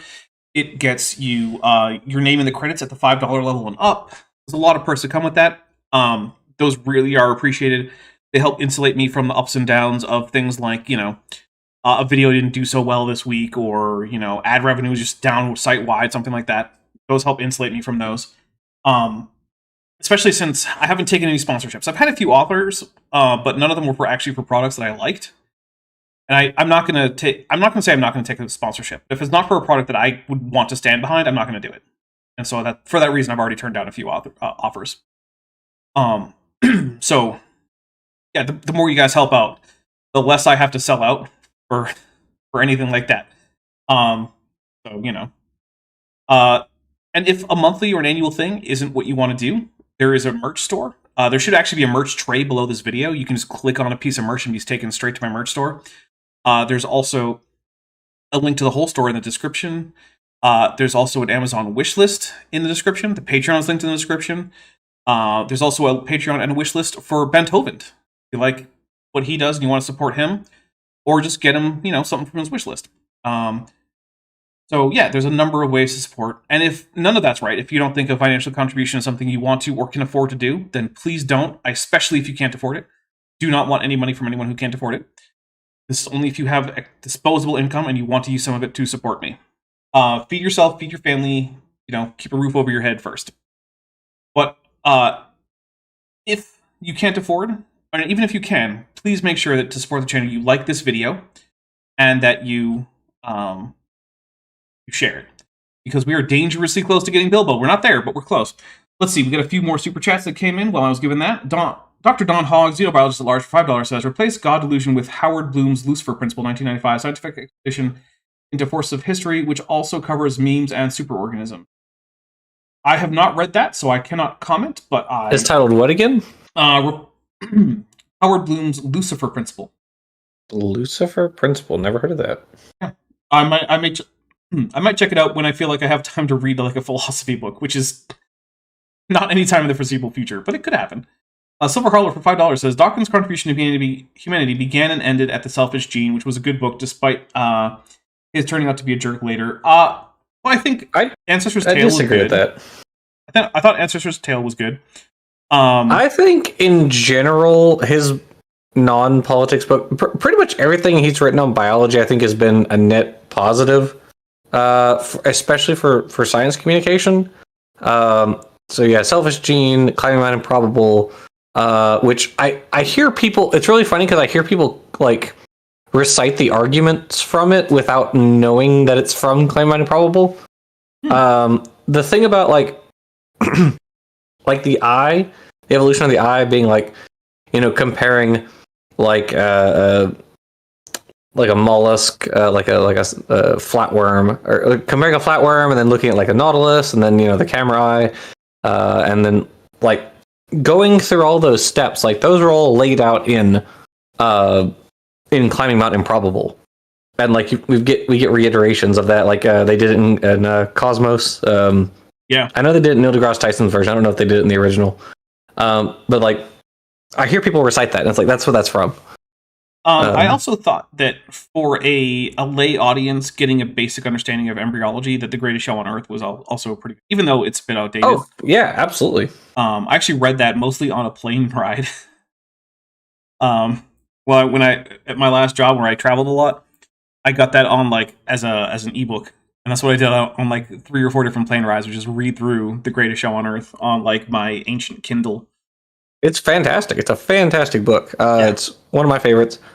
Also, Roasted McKellar for $1.99 says, AIG is a shopping bag of Tenga fillers. Goodness. I'll take a drink for that. Here we go. The Selfish Gene. He actually has said that, and the Blind Watchmaker, he said, look, any evolutionist who's foolish enough to... Dr. Don Hogg, xenobiologist at large, for $2 says, with a dapper emoji, gimme swag plushie campaign when? So I'm hesitant to do that because I don't have a place to have a bunch of inventory just sit around hoping that it sells. And I also don't trust myself to fulfill orders in a timely fashion. And I also am not in a position where I can afford to take a loss on a plushie campaign. So I'm not opposed to it in principle, but I would need to solve those problems. So yeah. That's the thing there. It's like, I would love to do that, but there are some barriers. Which is why currently my only merch is on what was Teespring and is now apparently just Spring, which seems lame to me, but whatever. Also, I'm tired of corporations simplifying their logos into nothing. Like, what is the current Patreon logo? It's just a blob. It barely looks like a P. I hate it. actually guess where evolution is going to go next, it isn't worth their salt. And so, but guessing is silly. But anyway, I mean, wait, what? Goodness. Huh? Apparently guessing what's going to happen in the future in evolution is silly. I'm going to take a drink for that, because I'm going to talk about when it is and isn't silly. So, science is all about making predictions, right? That's a big part of science. And you can make predictions in evolutionary biology. But you also need to know when you can't make predictions, right? So, for instance, we can predict the future location of like all the planets and pretty much all the tracked asteroids and whatnot for the next many thousands of years, right? But can we do so for the next 500 million years? No. Why is that? Because the system is too chaotic for that. Our predictions that far in the future will be very, very iffy. Evolutionary biology is similar, right? We can predict let's say we introduce a population of mice who traditionally lived in a dense forest to a broken grassland with only limited tree color. We can make assumptions about things that will change. For instance, we can say with pretty high confidence that their fur color will probably lighten, because that will be better camouflage than the previous dark colored fur. We also happen to know that forest mice tend to have somewhat longer tails than field mice do, so we can also probably predict those mice will shorten their tails a bit. Now, can we predict what is going to happen to life on Earth in the next 50 million years with any degree of accuracy? No, not really. Right? Yes. So, yeah, I'd agree. Yeah, we can make predictions within a certain time frame. Can we predict millions and millions of years of evolution? No. But that's why we tend to call it things like speculative evolution. We do it for fun, right? Like, no one is going to, like, C.S. Kozman or Nemo Ramjet or whatever you would like to call that guy, whether you want to go by his online name or his real name or whatever, and saying, hey, so how likely do you think all tomorrows is? Because he's probably going to say, not very, because I just made it up. Right? Or you can look at, like, any of the speculative evolution projects that are out there. There's a whole bunch of them. Serena is one of my favorites, but there's a whole bunch of other good ones, too. And you can say to them, like, how likely do you think this is? And all the authors are going to be like, no, I don't think this is ever going to happen. That's okay. That's okay. This is what they thought might happen. Next. Here's that Time magazine we were talking about a little bit yesterday. Is this from a different video? Because we had a fade transition, and now instead of getting the full screen black and white slides, we're getting color slides inset? I don't know. Okay. I don't know if it's the same one or they just like took they cut it or something. I don't know. I got to say, I wish it were a gorilla baby on that cover, because gorilla babies are the cutest hominid babies, in my opinion. Now, granted, I say that as a dinosaur who's not even a hominid, but, you know. October 9th. The hominids. Yeah. Yeah, of the hominids. I mean, Right. Obviously, Ceratosaurus babies are way, way cuter. Of course. But of the hominids, right? It's like saying, like, of the, vampiropods, which ones have the cutest embryos, like, or larvae or something? I don't know. Obviously, the Dumbo octopus, which isn't actually an octopus, but whatever. 2006, not long ago. Let's check a little bit of the stuff here, and I'm going to... Okay, so this is after 2006. All right, so this might So be like, this is probably like 2007 or 7, 8, yeah. 7, 8, yeah, somewhere in there. Rosamund Killer is from 199 says, has Dawkins called people evolutionists? I don't know. Yeah. Has he? Yeah. Dawkins is even comfortable with the word Darwinist, with like calling himself a Darwinist. Ew. And I don't like that term. Some of the older biologists like Jerry Coyne and Dawkins, they'll throw Darwinist around. I'm happy keeping it in its like historical usage. Yeah, where it was the group that opposed the mutationists. Yeah. So yeah, I'm not really a fan of using that word nowadays. Yeah, unless same. you're specifically talking about them. Well, yeah, if you want to actually talk about the old-fashioned Darwinists who were opposed to mutationism from before the modern synthesis, then yeah. Noah Earhart, I want to say Earhart. I'm not sure. Please correct me. Look, I really try with these names, guys, and sometimes I just don't know, and I really am not trying to get your name wrong, so please correct me if I get it wrong. Or if I'm stumbling, just let me know. But anyway, Noah, for $5, with their first super chat on a live stream, thank you very much. Says, AIG is a satchel of trebles, and we will take a drink for that. Awesome. I am, in fact, honored that you would choose this stream, a stream on my channel, for your first super chat. I really do appreciate that. All right, here we go. I'm going to show you one of their favorite things in the past 2 decades that is now failing them and falling apart in front of their eyes. And okay. I'm going to go ahead on a limb and say it's probably not falling apart, but whatever. Probably not, yeah. DNA testing, next. Oh, DNA testing. Dr. Owen Lovejoy, who is the head of the anthropology department at Kent State, said in this article in Time magazine of October of 2006, he said, it says, Lovejoy is more dismissive about claims that ancestors of chimps and humans interbred, arguing that using mutation rates in the genome to time evolutionary changes is extraordinarily imprecise. Do you know what point he's trying to make here? Wait, can you like scroll back a little bit so I can read that full quote again? Sorry. Yeah. And they okay, let's see. Precisely how useful this information will be is hard to assess. Indeed, a few experts are dismissive of the whole project. I'm not sure what. Okay, so okay, I see what he's saying. Okay, so it looks like he's talking about like Neanderthal paleogenomics. Says Kent State-owned Lovejoy. They're real late in terms of human evolution, and they represent at best a little environmental isolate in Europe. I can't imagine we're going to learn much about. I would disagree there, since they've been found in like Israel. So yeah, this may. Oh, of course, being a creationist, this may be an old article too. Almost certainly. Lovejoy is even more dismissive about claims that ancestors of chimps and humans, that ancestors of chimps and humans Well, I would also probably disagree with that. I mean, there's some like incomplete lineage sorting among like chimps, gorillas, and humans. At a certain point, they have the same ancestor, so they would have had to interbreed. Otherwise, they wouldn't have a common ancestry. So right? So I don't know what this is even meaning. Arguing that using mutation rates in the genome to time evolutionary changes is extraordinary. In fact, even the most ardent proponents of genome comparison research acknowledge that pretty much everything we know so far is preliminary. Was this article written in like the 70s? I don't know. Genome, if they're using genome, maybe the 80s, but like also this is like maybe the 80s. One says Palestine. You mean? So here's the thing, right? The geopolitical reality on the ground is that Israel is a state that exists in that territory, and that territory has traditionally been called Palestine, and it is not currently under the administration of anything that could reasonably be called Palestinian.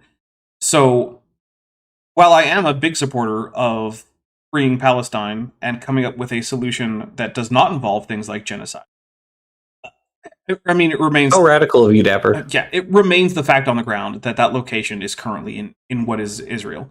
Just like when the Islamic State had its best claim to territory in terms of actual control on the ground, calling those things the Islamic State was reasonable, even if I don't like the existence of the Islamic State and I don't think that it should exist.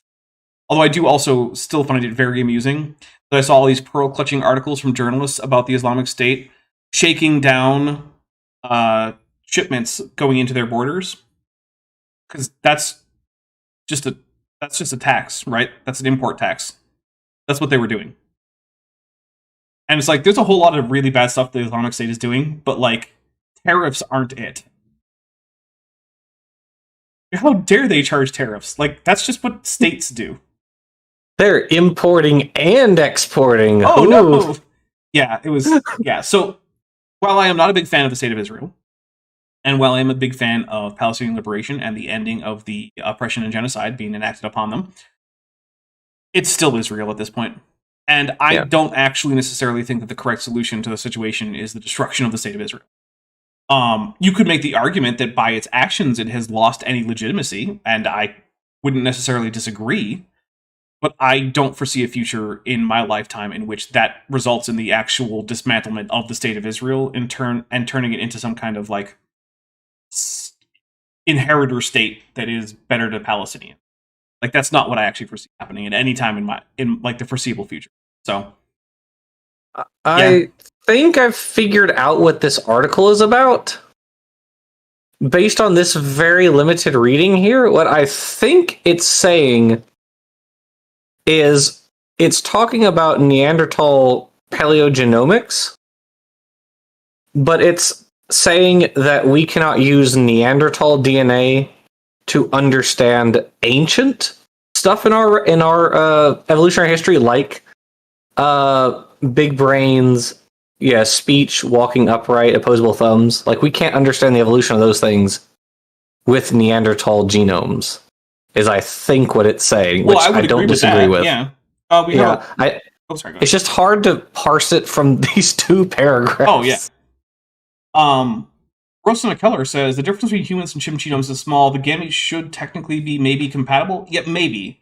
The problem is that the zona pellucida, which is a little membrane around the ovum that sort of like gate checks sperm to check to see if it's of a close enough relation, that's something that can change, like the the protein coding that it looks for on the sperm, that can change with a relatively small degree of difference if that specific protein actually changes in one lineage versus the other. So it's not always just that you can say these two organisms are this close genetically, therefore they can hybridize. It's a lot more complex than that. And just the really close similarity, which is closer than lions and tigers, which we know can hybridize, does not guarantee that those two species can hybridize humans. It's certainly possible that they might be hybridizable. I don't recommend that anyone go and try the experiment. I think there are some pretty serious ethical problems with it. But yeah, the answer is we just don't know. Although, if you remove the zona pellucida, then they absolutely will be compatible. I mean, you can get hamster sperm to fertilize human ova without... Or sorry, the other way around. You can get human sperm to fertilize hamster ova if the hamster ova doesn't have a zona pellucida. So, like, yeah. Off Journey, for a member who's been a member for 4 months, says, which of the pelagic tunicates has the cutest babies? So, here's the thing. Pelagic tunicate babies are more or less indistinguishable from sessile tunicate babies. So, they're all about the same. It's when they grow up that the evil enters their heart as their brains dissolve. Right. Mutation rates in the genome to time. I hate anyone. It's genome. No one says genome. So, I know it's nitpicky and prescriptivist, but No real people, anyways. well, Time evolutionary changes is extraordinarily imprecise. Using mutation rates in the which we use substitution rates. I'm going to take a drink for Charles Jackson not even knowing the difference between mutation and substitution rates. So there's fun. So for those of you who don't know, mutation rate refers to how many mutations happen per genome replication event, right? Which is more or less the same thing as per cell division. So that is a mutation rate. A substitution rate is how often a gene fixes in a population, or sorry, an allele fixes in a population. So the allele fixation rate is always, I can't say always, but in almost all real populations in the world of any size, it is going to be slower than the mutation rate, and it can't really be higher than the mutation rate. And empirically, the human substitution rate is like an order of magnitude slower. Substitution rate, that is, than the mutation rate. So, yeah. In fact, we have done empirical studies. Like, we know of human populations with known ancestry from historical times that not even creationists dispute, and who have been separate from the rest of the world for long enough to have accumulated, if mutation rates equal substitution rate, to have accumulated numerous substitutions, and they have not.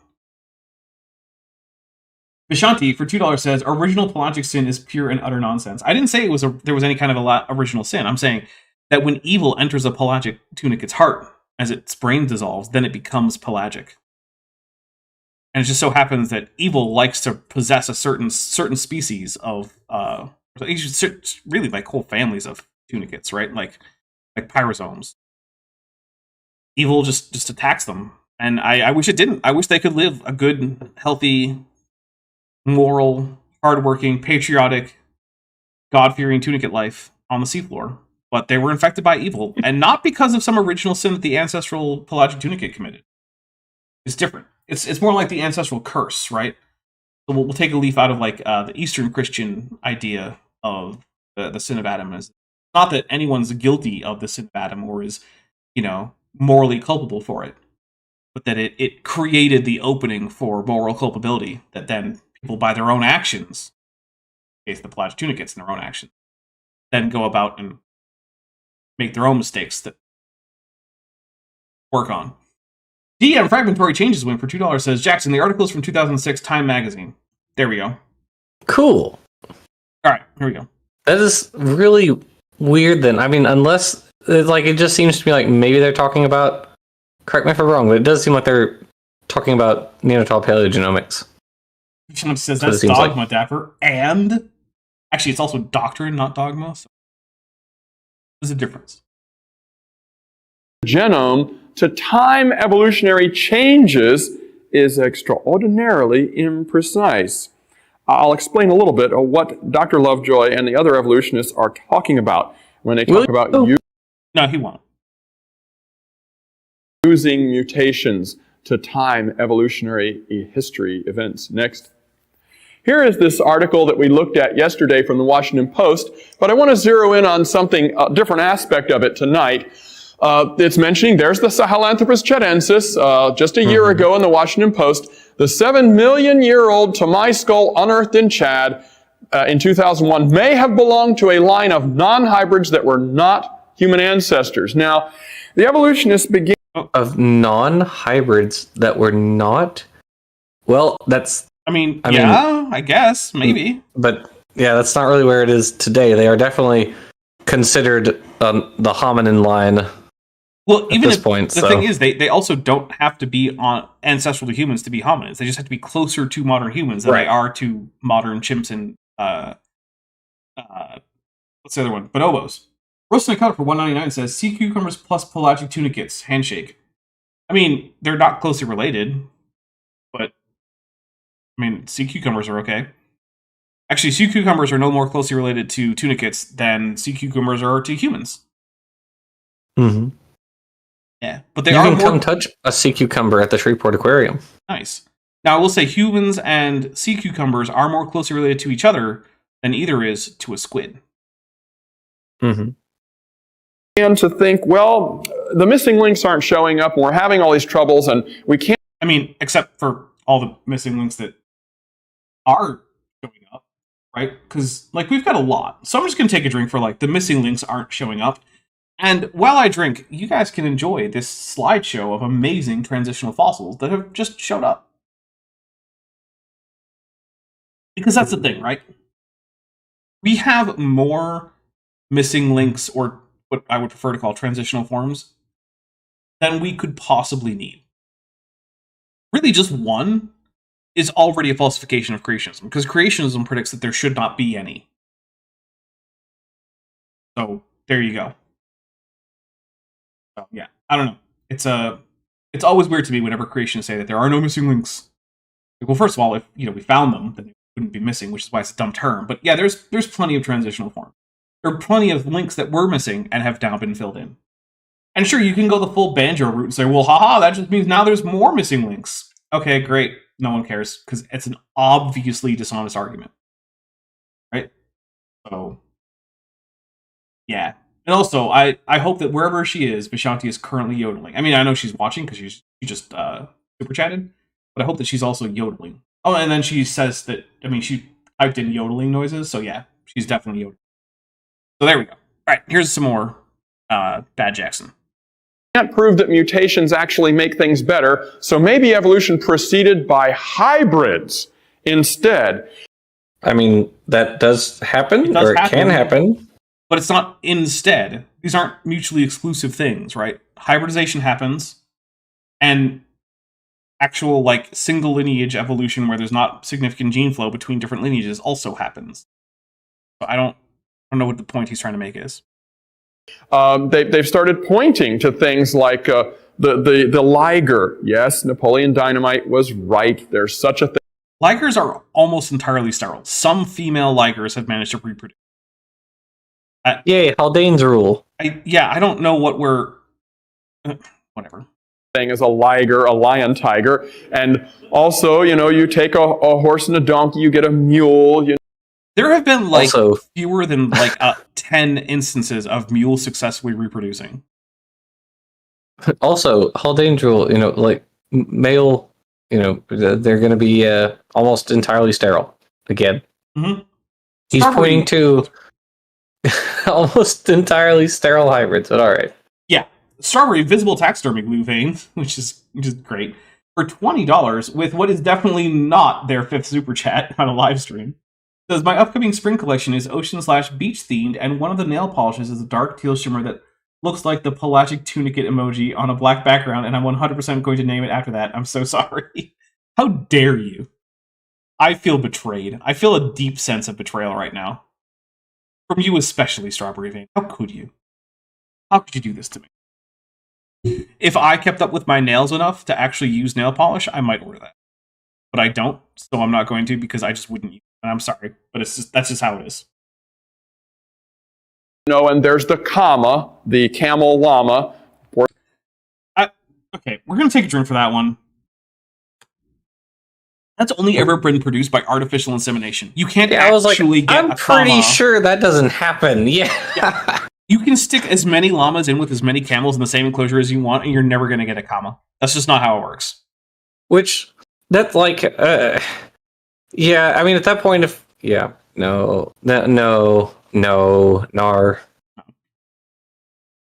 Thing. There's only one of them in the world and doesn't have a girlfriend, It's almost certainly sterile, even if it did. Also, I don't know if the only comma ever produces male or female, so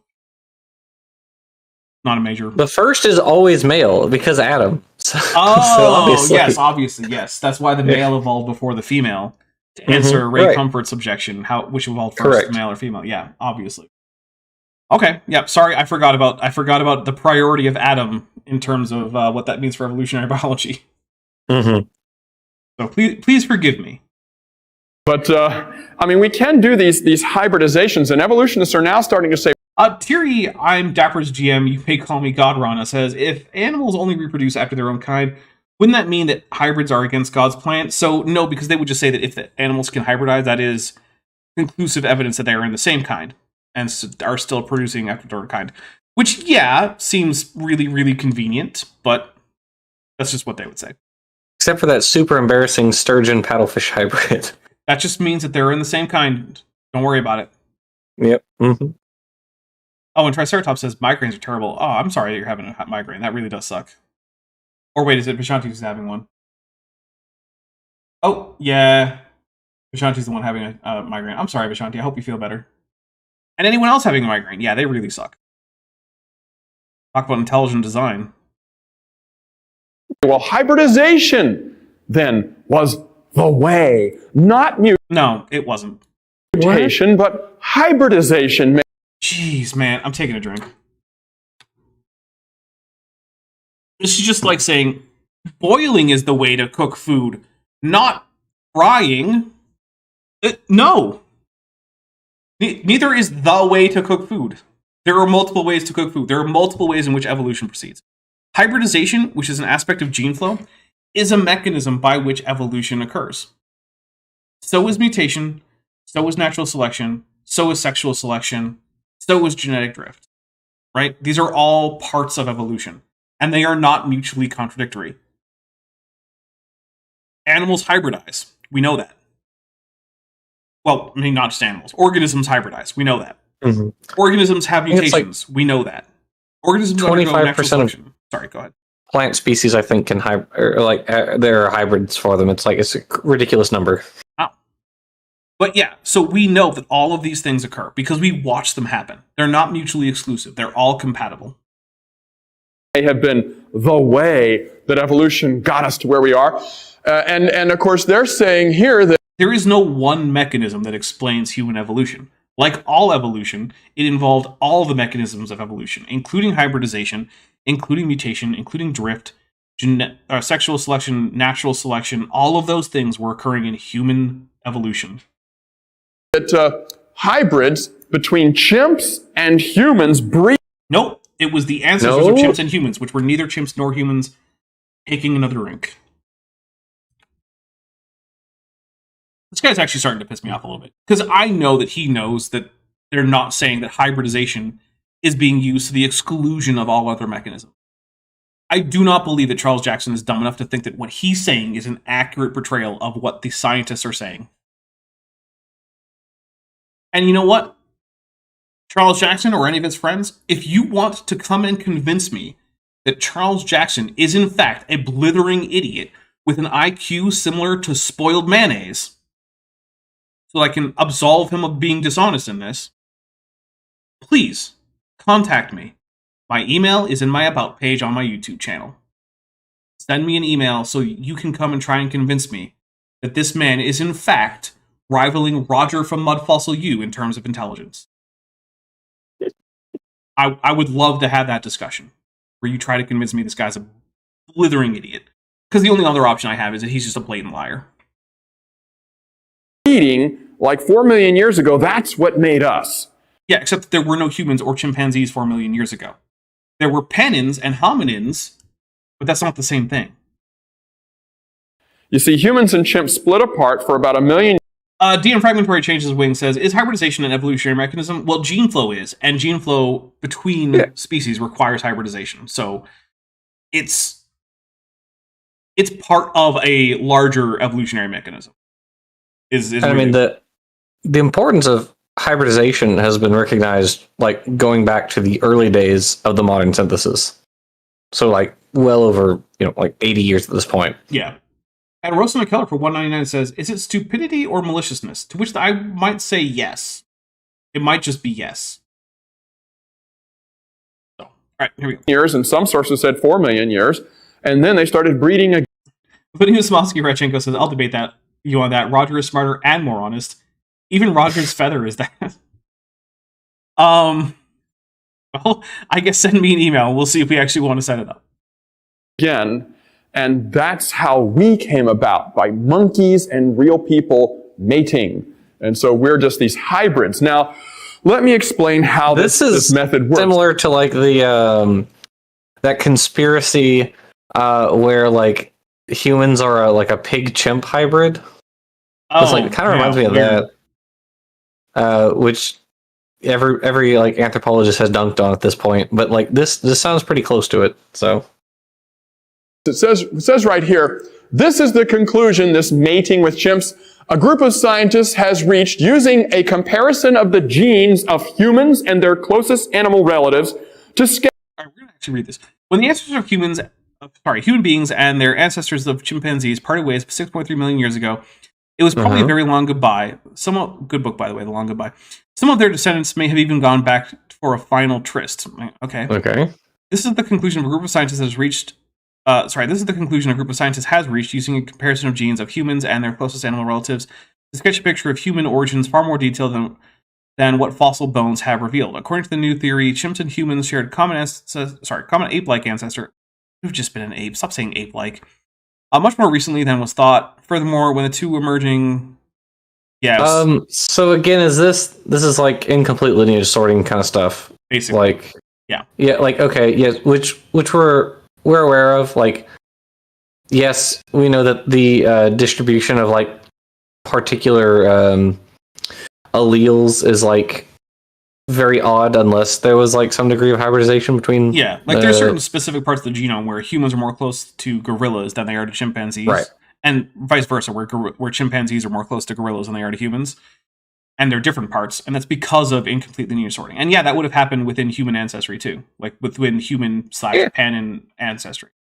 Which, yeah, that's neither surprising nor is it some kind of big shakeup to the evolutionary paradigm. This is not like overturning what we thought we knew about evolution of humans, which is one of the things that you see a lot, right? You always see these headlines like, new fossil overturns everything we thought we knew about human evolution, when it does absolutely no such thing.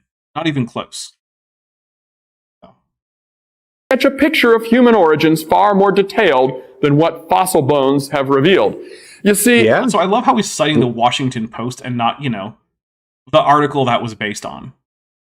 I mean, we're expecting Charles Jackson to read like a technical paper on genetics, which I do actually. Good luck. If he's going to talk about it, I expect him to read papers about it. Look, I read genetics papers sometimes, and it is a hell of a thing, right? I have to look up all sorts of stuff.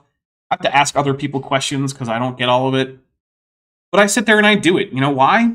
Because I want to cite them, or I want to read the sources that someone else is citing. Because I want to actually get the science right.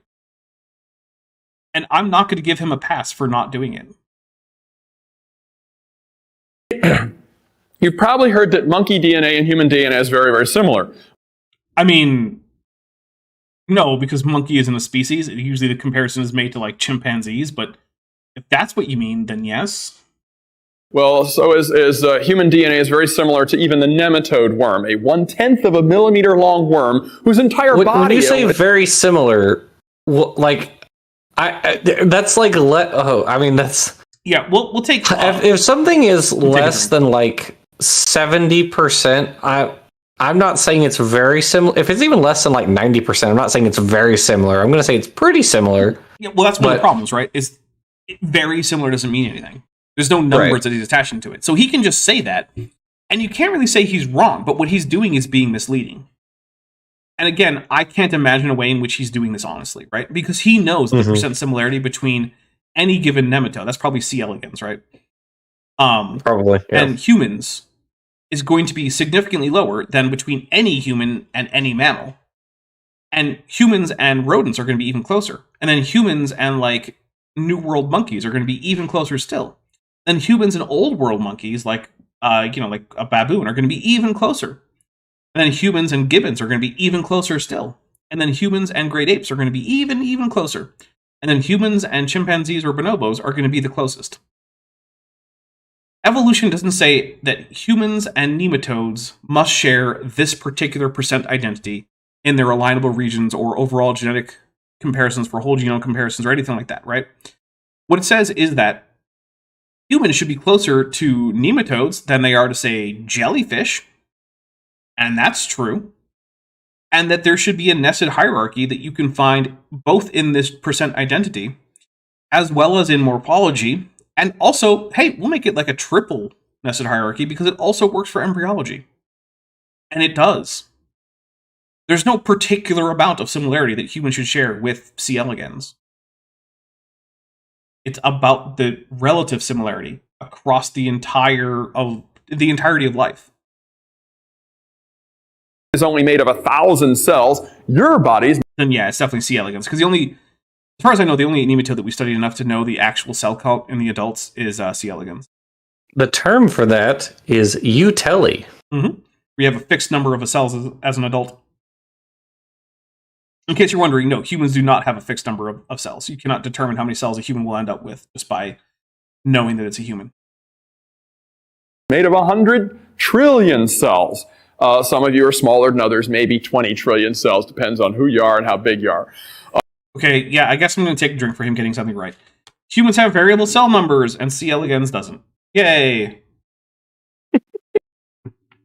Look, man, we're like we're like an hour and 46 minutes into this, and he hasn't gotten a single thing right that we were willing to drink for. So I'm being super generous. But these things are so small, but we share 75%, the same DNA as the nematode worm C.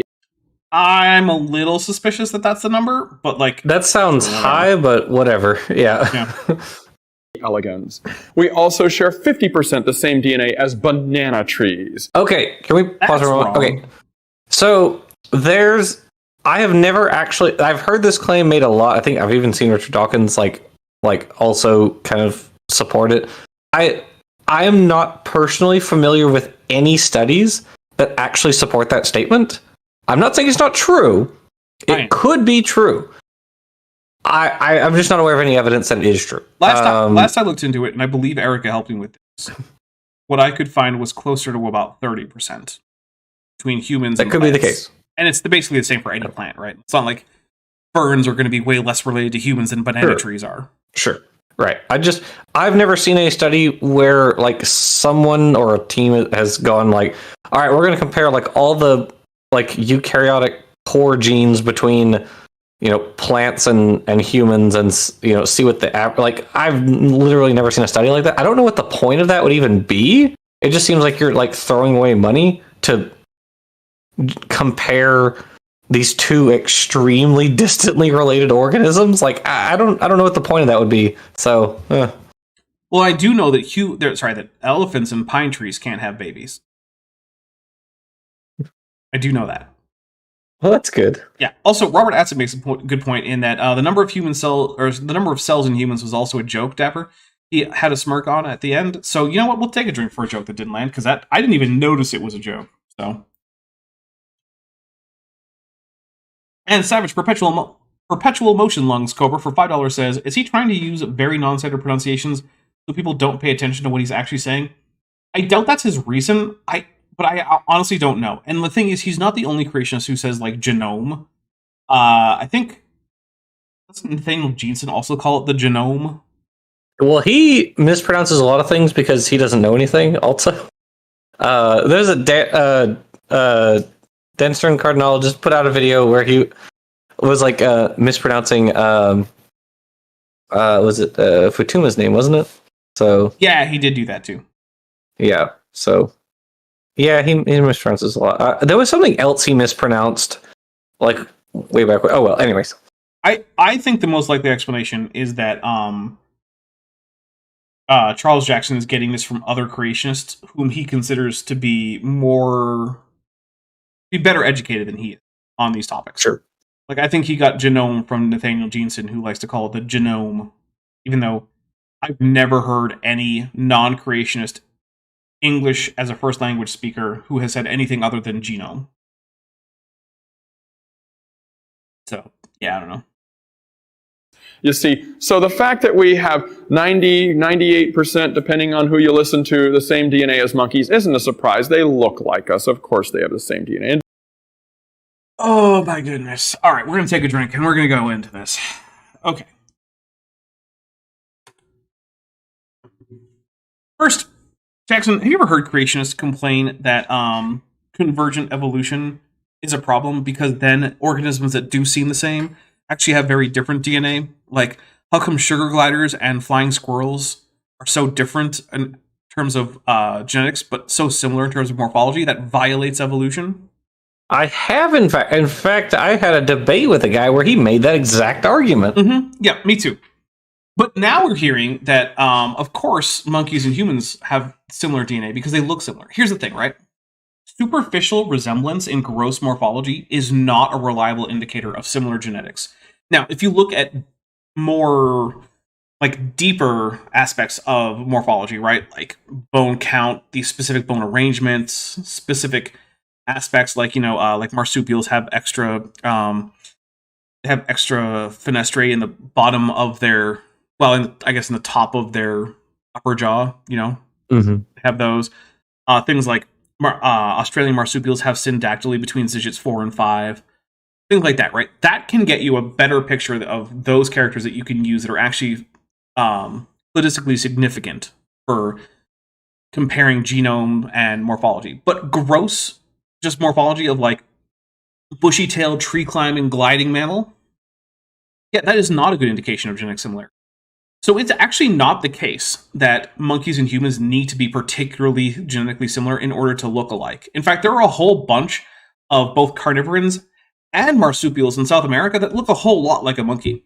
If you ever saw a kinkajou and you didn't know better, I think you could have a pretty reasonable idea that maybe it's a monkey. If you don't know what a kinkajou is, please look it up, because they are amazing and adorable, and I love them. Bent knows what I'm talking about if he's in the chat. Or just listening. He knows about kinkajous. So, yeah. There's a bunch of animals that look a lot like monkeys, but are not particularly similar to humans compared to other mammals, right? Like, the various opossum species in South America that look a lot like monkeys, they're no more similar to humans in terms of genetics than are kangaroos. Which is to say, they're very distant from mammals. So this doesn't actually work, right?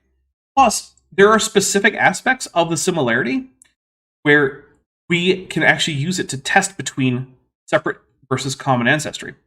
So we know that a lot of the genetic variation in any genome is completely neutral, right? So we have things like synonymous codons, we have non-functional regions of the genome, ERVs, all these things, right? And you can say, well, maybe God created humans and chimpanzees and other monkeys with essentially identical non-functional or neutral variation in those areas where they're already similar in functional areas. So, for instance, maybe God gave humans and chimpanzees and monkeys the same set of codons where there could have been other synonymous codons for the same proteins across the board. Okay, sure, great, that's fine.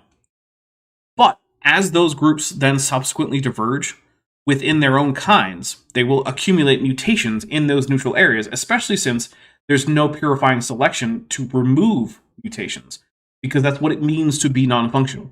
If you are non-functional, you are definitionally outside of purifying selection, or directional selection for that matter, because you're non-functional. So there's no mutation that is neutral in a non-functional region, or just neutral in general, that can be affected by selection.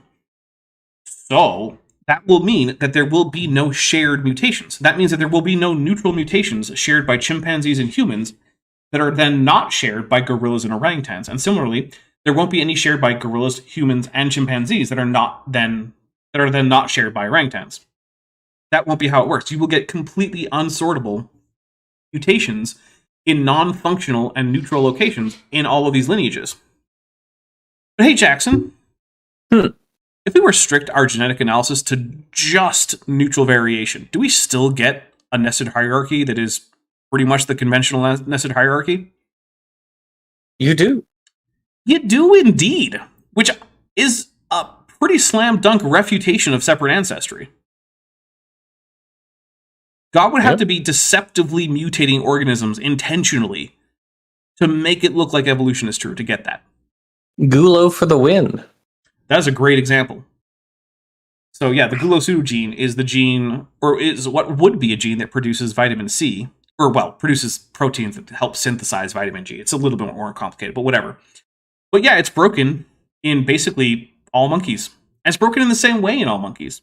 And it's broken in a different way in some rodents. Which can't really be explained except by common ancestry. So, all right, let's get a little bit more in, and then we're going to probably wrap it up. Doesn't mean we have a common ancestor. The thing is, though, on its own, that's true. Similarity on its own doesn't mean we have a common ancestor. It's the actual pattern of similarity and differences that conclusively refute separate ancestry. And remember, we're talking about, like, chances of separate ancestry being true or being correct in, like, the 1 times 10 to the negative 1,000 plus. Right? Like, these are p-values that are just unheard of. Just absolutely bonkers in terms of just how unlikely separate ancestry is when it's actually tested. But don't forget, we creationists look at the similarities and the differences in the DNA, and we think that those similarities and differences have existed all the way from the beginning. Oh, cool. Okay, but like, why though? Because otherwise they would be wrong. I guess it's true. That's literally Can't argue with that. That is the entire thought process. This must be true because otherwise I'd be wrong. Okay, cool. That's not evidence. It's not a reason to believe you, but I mean, it's your stance. I'm not going to pretend it's not. So, yeah, that's where we're going to end it for this. Jackson, you have anything coming up on your channel you want to tell people about? Well, the next video, or the next scripted video, will be the Lamprey's Tale. We are finally leaving the Nathostomes. Nice. Yay. After 38 episodes. Okay. Yeah, so I just put out the Flounder's Tale, in which we talk about the evolution of flat boys. Nice. Flat boys of the sea. Now, remind me, was Flounder from The Little Mermaid a flounder? No. Okay. Check it. Neither in the animated nor the live action. I don't believe there was ever a live action The Little Mermaid. That seems like something that no one would do, because why would you take a classic animated movie and ruin it by making it a combination of CGI cartoons and live action? I mean, I don't know if I'd say it was ruined. It was okay. It was the same. I view pretty much all the Disney live action remakes the same way. Like, and Jackson, stop making up new movies that don't exist. They're No, Jackson, they're meh. Jackson, next thing you're going to tell me there was like a 1998 Roland Emmerich Godzilla movie or something stupid like that. Was there? No, of course not. Oh, okay, all right. I was worried for a second there. Like there was no quote unquote live action The Lion King that was actually also still just a cartoon. It was just animated. It was just animated in a different way. Well, I mean, it would have been, but luckily that such a thing was never made, because that would have been a horrible, horrible idea. Yeah, that's what's so great about that. It's like they're like, no, it's still not live action. It's just. Anyways, I don't know. They're all just they're meh. It's like they're not the worst things I've ever watched, but they're not good either. You can't have watched them because they don't exist. But let's get off of that. What else do you got coming? Let's see. My normal Thursday show where we live watch silly creationist things and react to them. Actually, just was just sent a video today by oh no, what's his name? Oh shoot, I was sent a video today, and it was very kind to be. Oh, Immutable Destiny. There we go. And so we're going to review that on Thursday. So that should be fun. Creation saying they debunked evolution or something. So yeah, just going to keep on going with the Ancestors Tale. I'm really enjoying that series. It's a lot of fun. Nice. All right, well, let's take a look at what is coming up on this channel. So, real quick, Carrie Bronson for $2 says, Godzilla 98 was a parody of parodies. Well, I mean, if it had ever existed, maybe it would be. But obviously it never did. So, look, sometimes my audience likes to pretend that there was a 98 Godzilla movie by Roland Emmerich, where Godzilla was like a mutated iguana or something that looked more like a Tyrannosaurus or a raptor than it did like Godzilla. But that's obviously dumb, so it didn't happen. Let's see. So the next thing coming up on this is Batty Bodie's Dinosaur Delusions, which is going to be on Thursday at 11 a.m. Pacific, 2 p.m. Eastern. That is a super cut. It's the movie. If you want to watch it, it's going to be multiple hours long. Bring popcorn, bring some snacks. It's going to be a while. But I also think it's pretty good because it was a good series. I think I was going to say it was fun to make, but it wasn't fun to make. It was an effective and entertaining series, but none of them are fun to make because they all involve me watching creationist nonsense unfiltered. So, you know. Then we have on Saturday, the plan is to have the next Dapper Reacts, which is currently titled Real Hebrew Has No Vowels. We're going to take a look at the claims of the Black Hebrew Israelites, who claim that real Hebrew, Paleo Hebrew, just didn't have vowels, despite the fact that, according to them, it also did have vowels. Because it turns out they just don't know what vowels are, is the actual answer to that. That's what's happening there. Then, on the, what is next Tuesday? 5th. Looks like we're doing Kent with Bent number 133, Shadows of Hovend, which is based on, Shadows of Pajem, which is the first episode in which Shran appears from Star Trek Enterprise. So if you're a big Jeffrey Combs fan, then, that's his first appearance chronologically in Star Trek. And if you're not a big Jeffrey Combs fan, then why not? Jeffrey Combs is the best. Go watch Herbert West Reanimator. And, go, well, actually, I guess it's just Reanimator. I guess Herbert West Reanimator was the name of the Lovecraft story it was based on. Yeah, so go watch Reanimator. It's great. Strawberry Visible Taxidermy Glue Vein for $5 says, I'm very proud to say that I finally caught a full stream, and that I'm the only one with 378 fifth super chats. Get wrecked, chat. Yeah, you guys should all get all fifth super chats, just like Strawberry Vein. So yeah, that's about a week into the future. Also, that Saturday stream, the plan currently is to have both Vishanti and Dr. Kip Davis on. So there you go. Two people who know way more about Hebrew than I do. Although I do know some things about Hebrew, including that, it always had vowels. But with that, everybody, I thank you so much. If you are a channel member or a patron and you are interested, we will be doing Power Rangers Ninja Storm over on the Discord. And if not, then I just hope that you have a great rest of your week. Stay safe out there, and I will see all of you on Thursday. Hey, before you leave, I just want to take a second to thank my patrons and channel members, especially those pledging $20 or above. Ben Tovend, Phil Javara, Tapioca Weasel, Whispers, Denny5252, Eleron Teller, Horseflesh, Ian Chen, Landon Knoll, Mabby Babbity, Monkey They Them, Robert Carpenter, Sphincter of Doom, Vollus, Eddie McCoy, Ita V, and Strawberry Vein. It's because of my channel members and patrons whom you're seeing on screen that this channel can stay afloat. Without you, it would all shut down. If you want to join the team, there's a link to join the channel below this video, and there's a link to join the Patreon in the description. On the Patreon, you can get a 10% discount for pledging annually, and either way, you get early access to virtually all of my scripted videos, often 3 to 5 months before they come out for the general public. Thanks for watching.